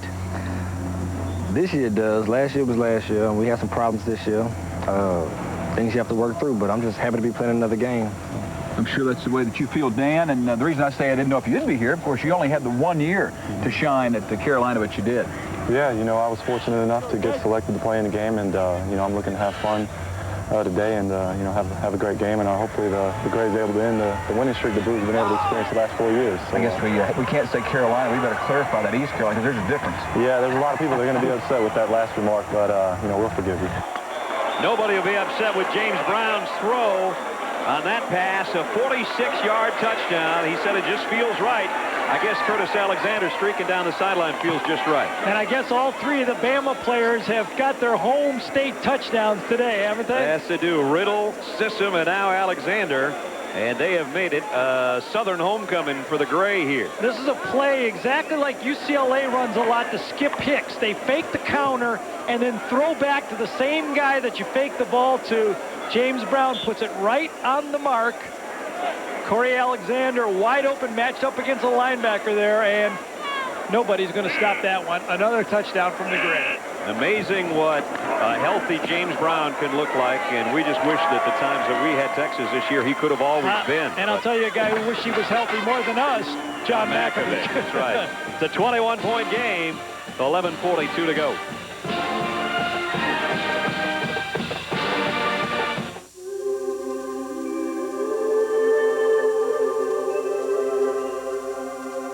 There are two sides to every Monte Carlo.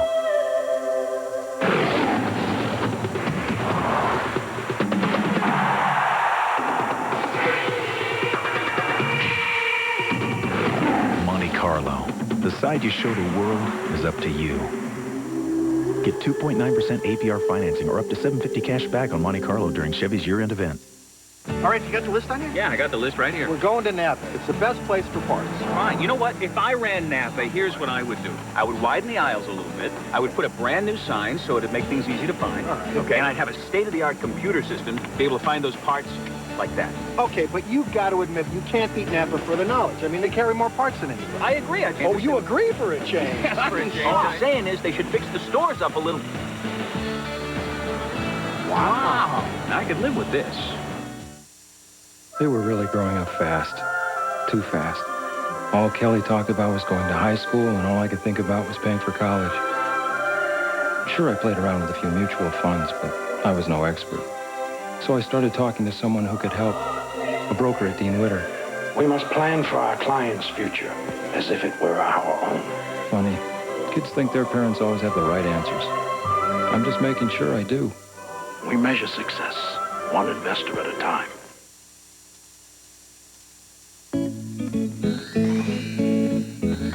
Hi, we're the Greasies, and from our family to yours, we'd like to wish you happy holidays and a Merry Christmas. And we'll see you January 1st in the Rose Bowl.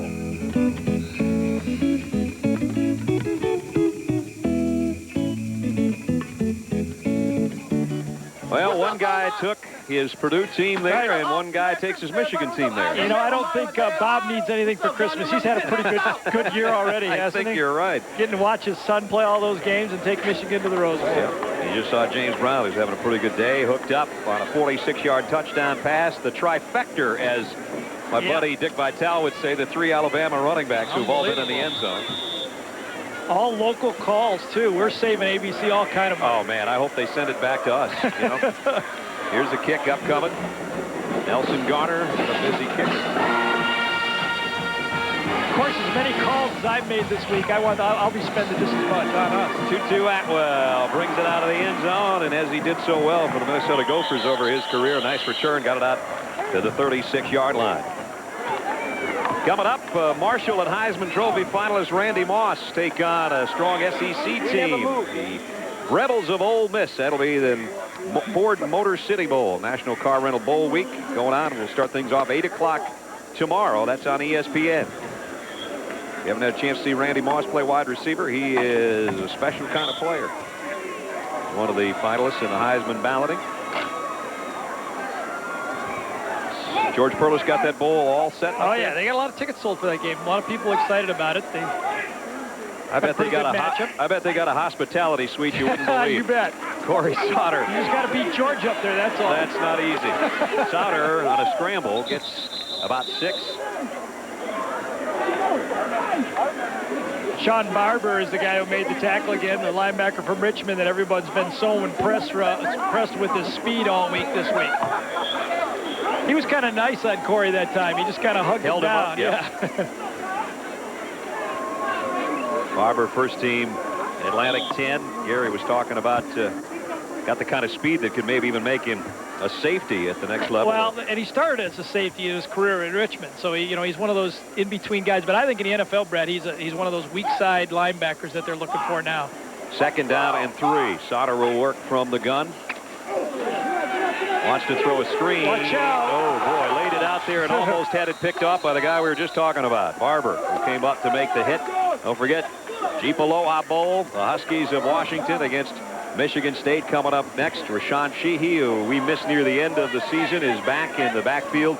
Is it Brock Heward's final game at quarterback for Washington? And Heard Jerome Pathan got in a little bit of trouble yesterday with a motor scooter on a sidewalk out there, but he will play, we understand. Well, he'll be a little trouble for Michigan State, who, you know, last year laid such an egg against Stanford in their bowl game. They're very focused for that game. That should be a good matchup between those two teams, especially with the job Michigan State did against Penn State. Well, now you wonder if they're distracted again by the persistent rumors about their coach again. I haven't seen Nick say he's not interested, have you? That's right. 3rd down and 3. Sauter, play action.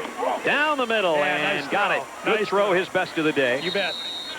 Down to Johnson, who has 3 catches here just in this second half. I mean, there's no questioning that Corey Sauter can throw the ball. It just looks like his footwork is not meshed up with the pass offense, and he seems to be struggling more with the new system than Matt Hasselbeck is. Because that time he had his feet planted and ready to throw the ball, and he delivered it right on target. Now to the 45, 1st down. You know who's done a nice job is Cordell Taylor from Hampton all day, the corner on the outside. This time he's got Patrick Johnson. And incomplete, but he was the closest man there. Yeah, Patrick just late coming out of his break that time. I wonder if he slipped a bit. No doubting where Patrick's from with all those stickers all over his helmet. He's a Duck. Of course, Patrick has that world-class speed out there at that position. 10.23 meters, and actually did the 200 meters in 20.39. That's close enough to touch the guy who won the gold medal, Michael Johnson, on that one. He had that 29-yard touchdown pass. Remember, they beat the Washington Huskies down in the final seconds, too, before his bowl game, where he was put in huge numbers in that one in the Vegas Bowl to win the MVP honors. 2nd down and 10. Sauter, play action, wants to go across the middle, and it's broken up. 2 great players collide, or that would have been picked off. Ben Washington that time, the free safety, just read Corey's eyes the whole time. And, you know, I think the formation is starting to give those plays away. The flanker is very tight right over here. You see Ben Washington right here in the middle of the screen. He watches Corey's eyes. Here comes that flanker across the middle. And Washington almost beats the flanker to the spot. Boom, that one very easily could have been intercepted. And one thing they say about Ben Washington, if you want to talk about one guy all week that will take your head off, that's him. Well, he almost took an interception and a head off on that one. Almost took the ball and the helmet with him. 3rd down and 10. Sauter looking towards the left side of Camella again, who makes the catch, but only about a 3-yard gain. James Brown's been one of the stars of this game. He's with Dino on the sidelines. James Brown having a big game. When you almost scored the touchdown in the first half, you were thinking phone call, weren't you? Yes, we talked about earlier. I wanted to make that phone call to Beaumont. All right, well, you now have a chance for that phone call to Beaumont. Who you calling? Calling my mother. Like I say, Merry Christmas, everybody. You on the phone? Me, What's up, Mom? What's up, Yolanda, everybody down there in Beaumont, Texas, all my friends, family? What? Who else is that screaming? Okay. That's my whole family up for the Christmas Okay, let me dinner. let you say Merry Christmas to Pete. All right. Okay, love you. All right. I know it's like soul food over there. Hey, you got your little brother Isaac down there? Yeah. James Brown Sr. Yeah, something I love that family. Yeah, I like Tell him to mention everybody. No, thanks to everybody in Beaumont, for my daddy, my mama for being there for me. Hey, Gary Danielson brings up a good point. He says, don't leave out any of them. Have you mentioned them all? Isaac, Matt, Angel, Yolanda, Derek, Joe. How many you got? It's a whole group of us. You are a record setter. Taisha, Michael, Hey, Queen, Dean. niece, Mike. Hey, Dean, ask him if he bought them all a present. What do you think you're having there? I know they're having a good meal. Hi, Fee. Hello. How you doing? I'm doing fine. I had to come outside. Oh, you outside? I can't hear in the house. You watching that game? Oh, yeah. I'm trying to do it. All right. That's the way to go. Ma'am, is this a nice gift for you on Christmas? That's the way to go. Thanks. Is it a nice gift for you on Christmas? As she said, she had to go outside. It's too loud in the house. All right, hey, good job. Have you picked up all your Christmas gifts? Yeah, I have. Say adios. Merry Christmas, everybody in Beaumont. What's up, Boo? What's up, Tiny? Hey, we may roll over to the Aloha game if you talk to all of them. I'll be on tomorrow. Way to go. All right. Hey. Hey, you know what James needs to do is buy him another TV. I mean, they got everybody in one room. Too many people are huddled in one spot. With every name, you heard another voice scream in the background. Well, you know how much a big thrill that would be to have your name on national television like that. So the Brown family of Beaumont, Texas, we wish you Merry Christmas, and obviously you're having a good time. We wish all of you a Merry Christmas, wherever you might be watching around the country. The 60th Blue Gray Classic has been controlled by the Gray, while the Blue is trying to get something going. 3 o'clock. Now, usually at this time, I'm just getting all the batteries and all the toys right now. You know, I finally figured out where the batteries go. Sauter's got a wide open field in front of him and uses the umpire for a block, and he's still a little bit short of the first down, I think, but you got to go here. And I think Corey Sauter's just finally figuring out where all the batteries go in his offense, That's right. Don't forget the Aloha Bowl is coming up. Huskies and the Spartans. We're down near 8 minutes left here. A 31-21 Gray advantage.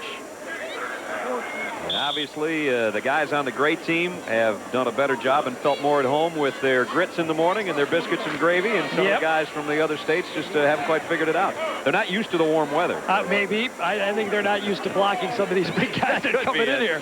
Here's a draw play, and it's Smith. And Tarek Smith's got a first down inside the 15. Coming up Saturday on ABC, George Burns, John Denver, and Terry Garr star in the Divine Comedy, Oh God, at 8 o'clock, 7 o'clock Central Time, followed by Dylan McDermott in The Practice. It's all Saturday night on ABC. The late George Burns and John Denver, we are sorry to have to say, but that's a great movie coming up. 1st and 10 for Cam Cameron and his offense. 909. How to stay here? I was going to throw you 9 right here. All right, that's fine. I'm not going to. That's good. I got you. You hear that? Somebody heard it was a fade route to the outside, said, I'm in, you're out. Here is the fade to the corner, and the smallest guy in the field almost made the catch, Tutu Atwell. Tutu said, I want to run that fade. Same thing. Nice job defensively again. Cordell Taylor, the guy Gary was talking about out of Hampton University, I think stayed right there. For a small college guy, Cordell Taylor has had a nice game, and so has Damian Sidney, the other corner from University of Alabama, Birmingham. Both corners from small colleges have done a good job against some pretty skilled receivers here for the North. You see the coverage right there. You can't do any better than that. That's right. Some great names in the past have played in this game, and maybe the most notable in the last 15 years or so was Jerry Rice, who was the MVP in this contest. Trying the other way, and this time to Johnson. That's incomplete, and there's Sidney, the other guy you were talking about. Sidney did a nice job, but you know, that time Patrick Johnson just beat his guy to the other side. It always seems to be that way when you're a quarterback. You go watch the films, whoever you throw to, the other guy was open. And they remind you of that, too. So 3rd down and 10. They can get a first down inside the 3-yard line. And Sauter has a quick word with Cam Cameron and hustles back out to the huddle. You know, I think Cam would be running the ball here to get a touchdown, but when you're down 31-10, you got to get a quick touchdown. I like his play calling, just haven't worked out. So to have any hope here, the Blue needs to convert on the next 2 downs. Sauter to the end zone, and it's tipped just a little bit by Sidney, intended for Johnson out of San Diego State, and broken up. Corey didn't quite throw a spiral that time, and that's why the ball just would have been tough to catch, and it was a kind of a half-knuckler. Corey on a quick slant. They went outside twice. This time they try to come inside Sidney, and you see Sidney again, pretty deep in coverage. I don't think Chance McCarty tipped that, did he? Boy, if he did, he got a fingernail on it, but he's sure been around the ball all day. He sure has. Pretty impressive guy. They say he's listed at 6'3", but he looks taller than that out on the field. I already put my vote in for the Grays defensive player of the game, and he would get my vote. Well, how about this? This is a pretty good call right here. They're going to run the reverse on 4th down. Now, let's see if the defensive end, let's see, fake power right receiver reverse. Let's see if Chance McCarty, number 91, stays at home. Okay, because he's going to be the guy. Right here, let's watch this guy, see if he stays home and makes the play. Well, he hasn't stayed home all day because he's been in the backfield all day. That's true. Who called timeout? Blue. They're going to think about that call, I guess. Yep. A little over 7 minutes left in the ball game. Jingle bell, jingle bell rock, jingle bells swing and jingle bells ring. Jenny, would you do me the honor? No. Jen Beck, you, me, prom. Yeah. Hi, hello, how you doing? Nope. Kelly Springfield tires are designed to go a long way. No. Jenny, would you go to the prom with me? And we've got the warranties to prove it, so go. Jenny, will you go to the prom with me? Oh. And can I use your phone? My car's out of gas. Kelly Springfield, get every mile you can out of life. Weekdays, Beth sits behind a desk. But weekends, she swims. And that can hurt. But Advil works fast, right at the site of body pain. Muscle aches to headaches? Advil simply lets people do what they love to do. Even after 11 years, there are more Grand Ams still tearing along than any car in its class. So you can count on having a good time for a good, long time. Grand Am, built for kicks, built for keeps. Now a good time is a great value with 2.9% financing on any new Grand Am. But step on it, because even though a Grand Am lasts a long time, this offer won't. Grand Am, built for kicks, built for keeps. Drive it at your Pontiac dealer today. I like being in control.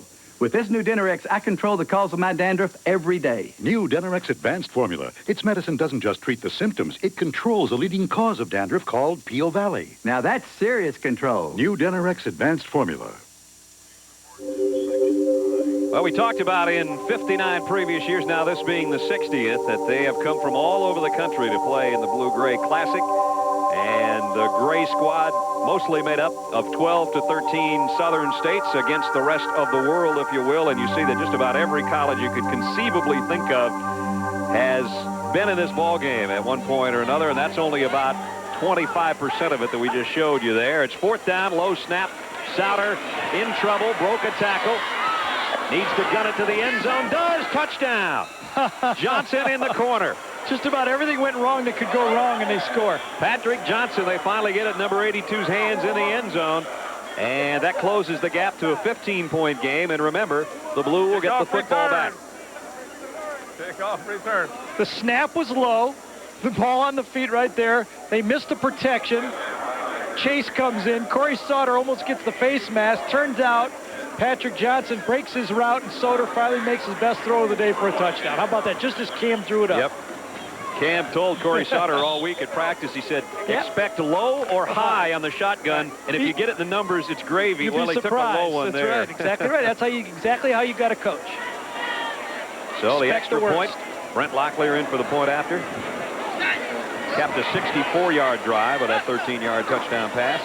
And Locklear's got it right down the middle for the extra point. That makes it 31 to 17. And again, we pick up all the schools that have been involved in the Blue-Gray Classic over the years. You said it's the 13 states against the world. It's really, this looks like against the universe. It does. It looks universal.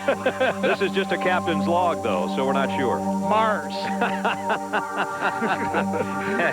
And you Neptune. There goes Neptune right there at the ends. We're going to come up to the P. There's Pluto coming up right here.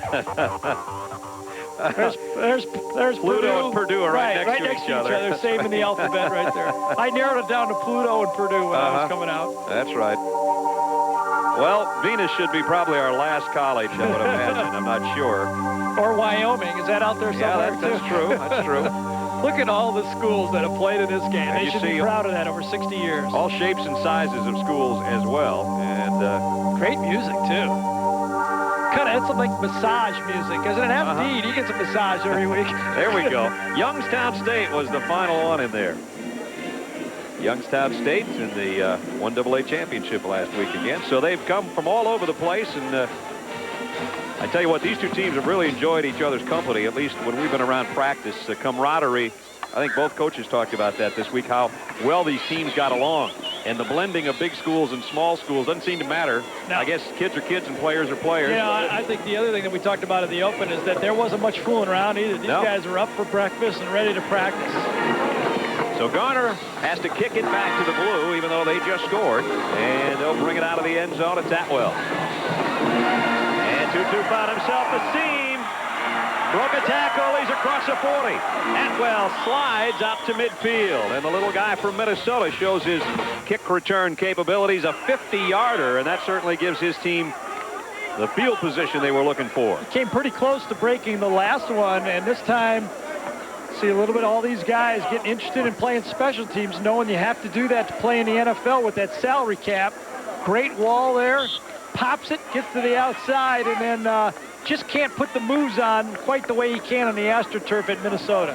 Had 2 kickoff returns for touchdowns against Iowa State this year. And there you see 2-2, 5'8", 170, Golden Gopher. He and Corey Sauter hooked up many, many times over their stay in Minneapolis. And now Sauter in there at quarterback on first down. Going to flare it out of the backfield. DeLon Washington. And DeLon cannot get away from Sean Barber. Don't forget, Jeep Aloha Bowl is next, Michigan State's and the Huskies of Washington. Really am impressed with Sean Barber, the smallish size linebacker that's playing out there, number 35 from Richmond. Just don't beat him. You try to put a bunch of fakes on him. He just stood there, grabs the guy, and makes the play. Very, very accomplished football player. You know, Brad, he runs a 4.40 from Richmond. He must have been a heck of a player, huh? Great speed for linebacker. He had a game against James Madison that was unbelievable. He had a touchdown reception on a fake punt. He had a sack and an interception. That's about all you can do that's it. From your linebacker position. 2nd down and 7. Down to the final 6 minutes. Sauter's going to flare it out of the backfield to Chris McCoy. McCoy takes a pop and keeps on going. Boy, he got effort. He can lead my troops anytime. You're not kidding. That.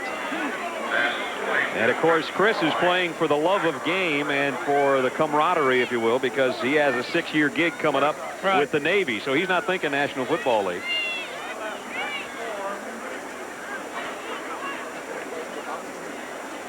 Taylor made the hit, and it'll bring up 3rd down and a long 2.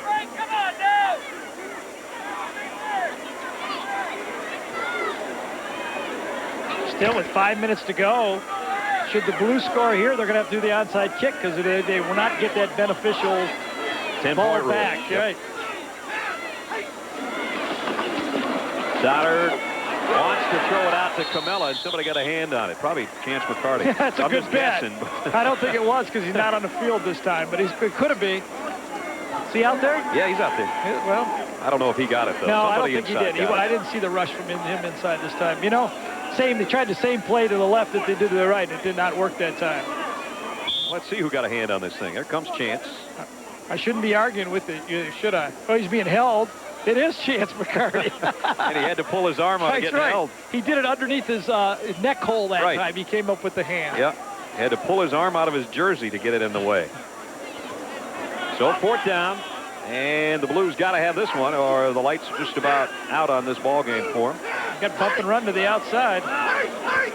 Trying to draw the gray off, and now they have to change the play in a hurry, and Sauter calls the audible. And there's no 25-second clock. They're going to let him go. Whoops, finally, they did get motion on the defense. Actually, I think it was Strickwerda that time, or I think it was Chris Lee or Strickwerda, the center, that time that moved. While we check the penalty, let's check in with Dean on the sidelines. Well, I've snuck up to row 30. Brad, I'm here with, on Christmas, it's only appropriate to talk to a lady with the last name Kloss. But it's C-L-O-S-S, Tavar, your son. Now, you are an adoption supervisor in Connecticut. That's correct. I run an adoption program which works to recruit families to adopt special needs children. Okay. I know you're high on your son. Not many people around the country know about him. Sell the country on him. Well, let me tell you, he's one hell of a guy, and I'm not saying it just because he's mine. I mean, he's a big guy, but he is a gentle giant. Tavar is known around the area for his involvement with children, especially children who have been abandoned or in foster care. I've been in adoption services for almost 20 years, and for all of his life, he's been involved as well. He's involved with me in all kinds of activities. Well, I know he's involved with this little beautiful girl here. Destiny, your mom wouldn't let you say hey, so just smile. Thanks, guys. Great Christmas week. And a tip ball and an interception by Barber. And Gunaway got his hand on it, I think, and then Barber, who we've been talking about, gets the interception, and that ends the threat for the Blue offense. Yep, Gunaway was the guy who got the hand up and tipped the ball. It would have been completed, but just enough. And I think this is him right here that gets his hand on the ball. See him reading the eyes. It just jumps up, gets his left hand on it, or it would have been completed in the interception by Barber. So, pretty good drive, but those linebackers always get in the way, don't they? Sean Barber makes another play with a little over 4 minutes left in the Blue-Gray Classic. Rocking around the Christmas tree. Why are big clearance events usually clear out of what you came in for? Racks of this and this. Why is getting the exciting, different stuff such a big deal? Should be a non-event.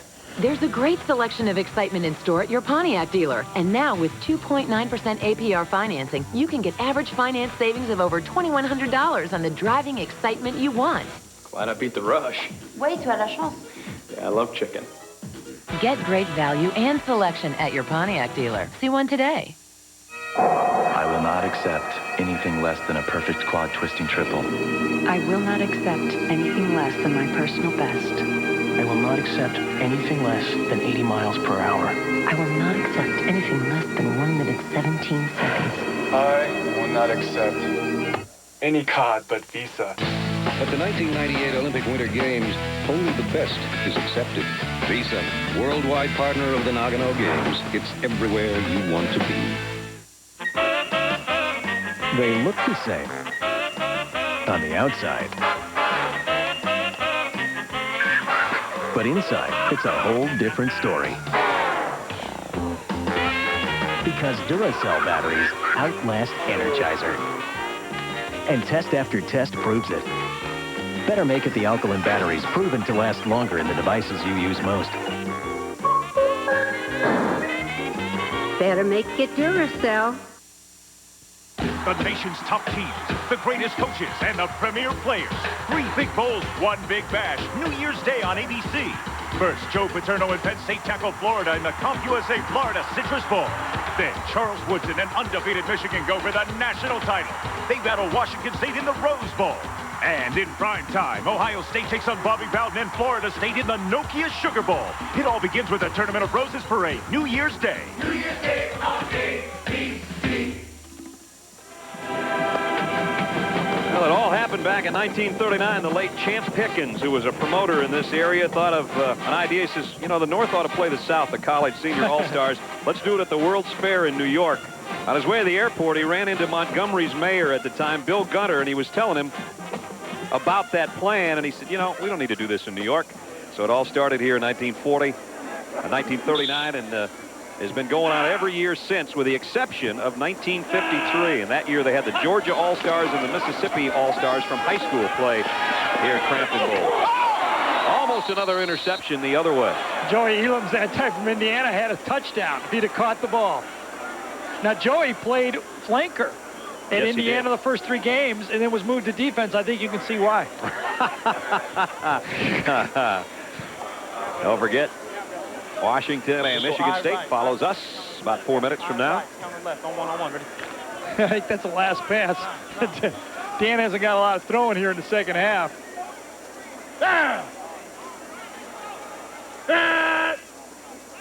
Second down at 10. Counter.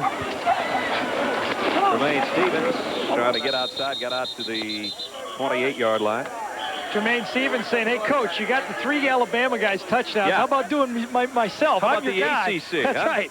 I'm your guy. He was a heck of a back, too. All ACC performer at North Carolina State. Over 1,100 yards on the ground. Who's got it? Who's got it? Play comes in from the bench. Dan Gonzalez looking for who's got it. Hey, we need a receiver. And their receiver short. And Sanford, Let's go I right. out of Kentucky, comes in. Let's go I right 90 on one-on-one. Ready? 90 is, I think, a quick hit. 80. Still a quick hit. 90, 80, whatever. Third down at 7. And there's the hitch. And Redford almost made an acrobatic catch. Stretched out for it, thrown behind him, and he couldn't quite hold on. Corey Brackford again, and one of those fast guys, another 4'3" football player. Only first year playing organized football. Great speed. So if you're wondering about an incomplete pass and the fact that the clock's running, I think they're thinking that the Aloha Bowl is next. Right. That's the Aloha Bowl rule. It's in the fine print. It is fine print. It's right underneath the 10-point rule. Exactly. So the Grays got a punt. Right, you get the ball back, but the clock runs. Merrick Butcher set the kick. Oh. Ryan Olsen, you're not allowed to block the punt. He had to dive away from the ball. Yeah, he could have caught that one on the snap almost. Dunn's coming the other way. And Damon ridden out of bounds, flags down. Yeah, it's a face mask on Damon that time. 53-yard punt helps to have nobody be able to block your kicks. First, Ryan Olsen is going to have to avoid blocking this punt. He knows the rules. You got to give him credit. And then at the end of the play, Cordell Taylor comes up to make the tackle on Dunn, and he got the face mask from his hand. Here's the penalty right here. Watch Dunn reach back and grab Cordell Taylor's face mask. And give him a ride. That's right. Christmas ride right out of bounds. Oh, Taylor came across with the karate chop to the arm right there, too. Gave him a Bruce Lee shot. Yep. On the return, personal ball, face mask, by the runner. Offensive face mask call, as Gary said, and you don't see it very often. Now, the officials, I think, have done a great job.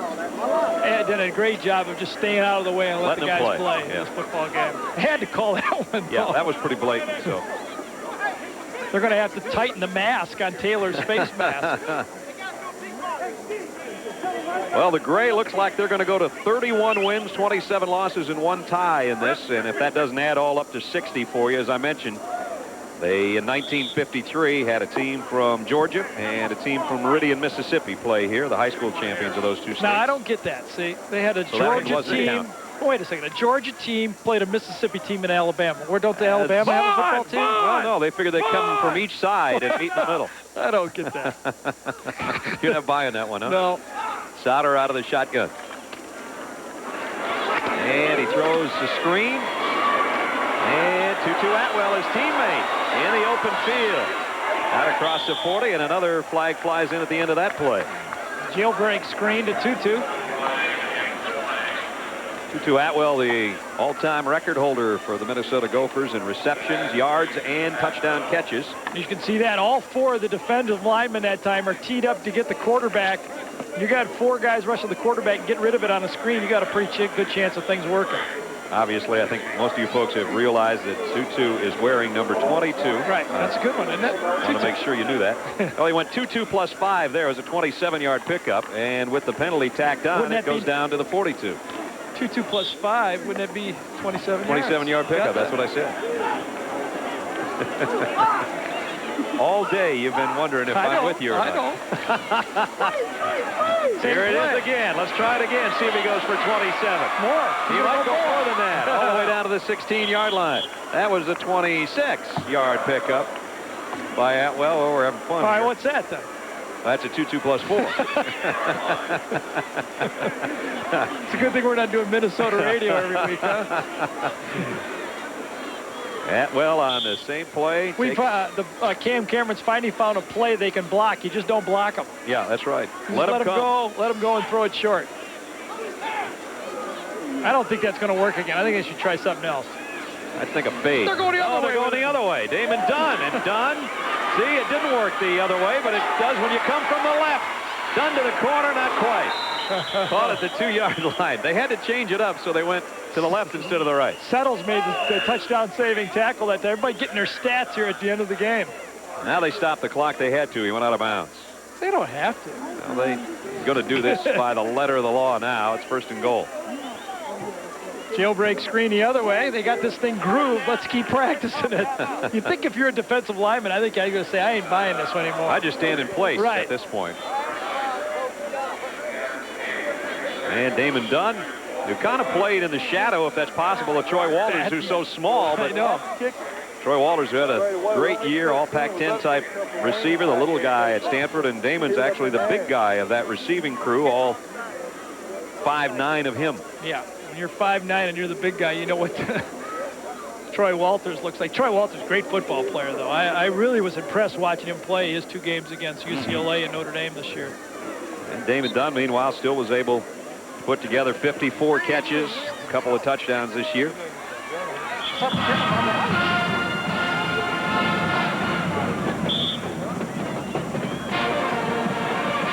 Cam Cameron looking on his team down at the 2-yard line. And boy, we got a lot of red working up here, don't we? We just get the contrasting. Well, the rat kind of messes it up. He's not wearing red over here, Mr. McGrath. But other than that, it's kind of a Christmassy look up in the booth. So at the 2-yard line, 1st and goal. Juan Johnson, tailback, has 1 touchdown today. They play fake it to him, and they go to Camella for the touchdown. Greg Camella is going to take that ball home with him. Nope, he drops it off. He's going to do the Barry Sanders and flip it to the official. So 2-yard touchdown, and they're going to get the ball back with a little under a minute to go. Jeez. You know, this has happened before, that a team over 59 previous years has used the 10-point rule and actually come back and won. I think it's happened on 3 occasions. And though we're not quite to that point yet, Camilla, with the grab and the touchdown, has made it right now an 8-point game. And soon to be, at least for the blue team, they hope a 7-point game. And then an opportunity for an onside kick and a chance to come back.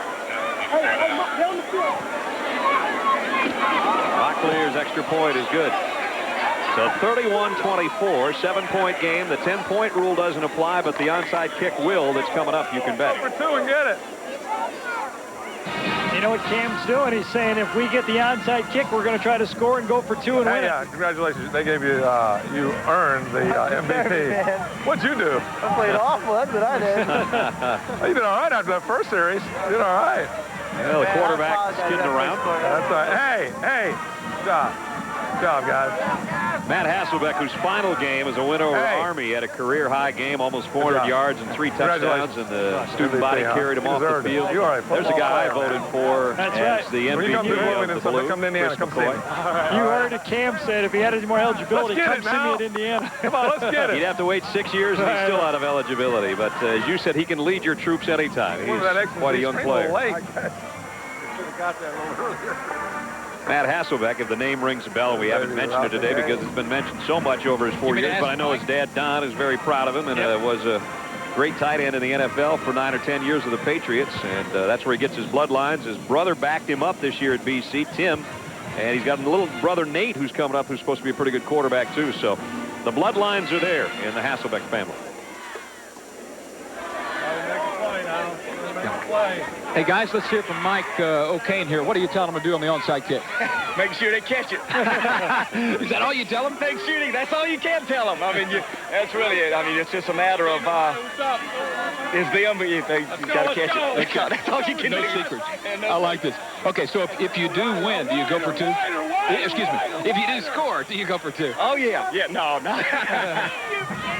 All right, so Brad Costello, the onside. And it is fielded. And a nice job. It's Eubanks, the wide receiver out of Arkansas, that takes it on the hop. And the Gray will have the ball and the clock in their favor, and obviously the scoreboard as well. 31-24, 52 seconds left. Well, you know, you put that 10-point rule in real college football, the games would be 5 hours instead of 4 hours. Well, we've got another 3 or 3.5 hour one coming up from Hawaii. The Aloha Bowl follows us.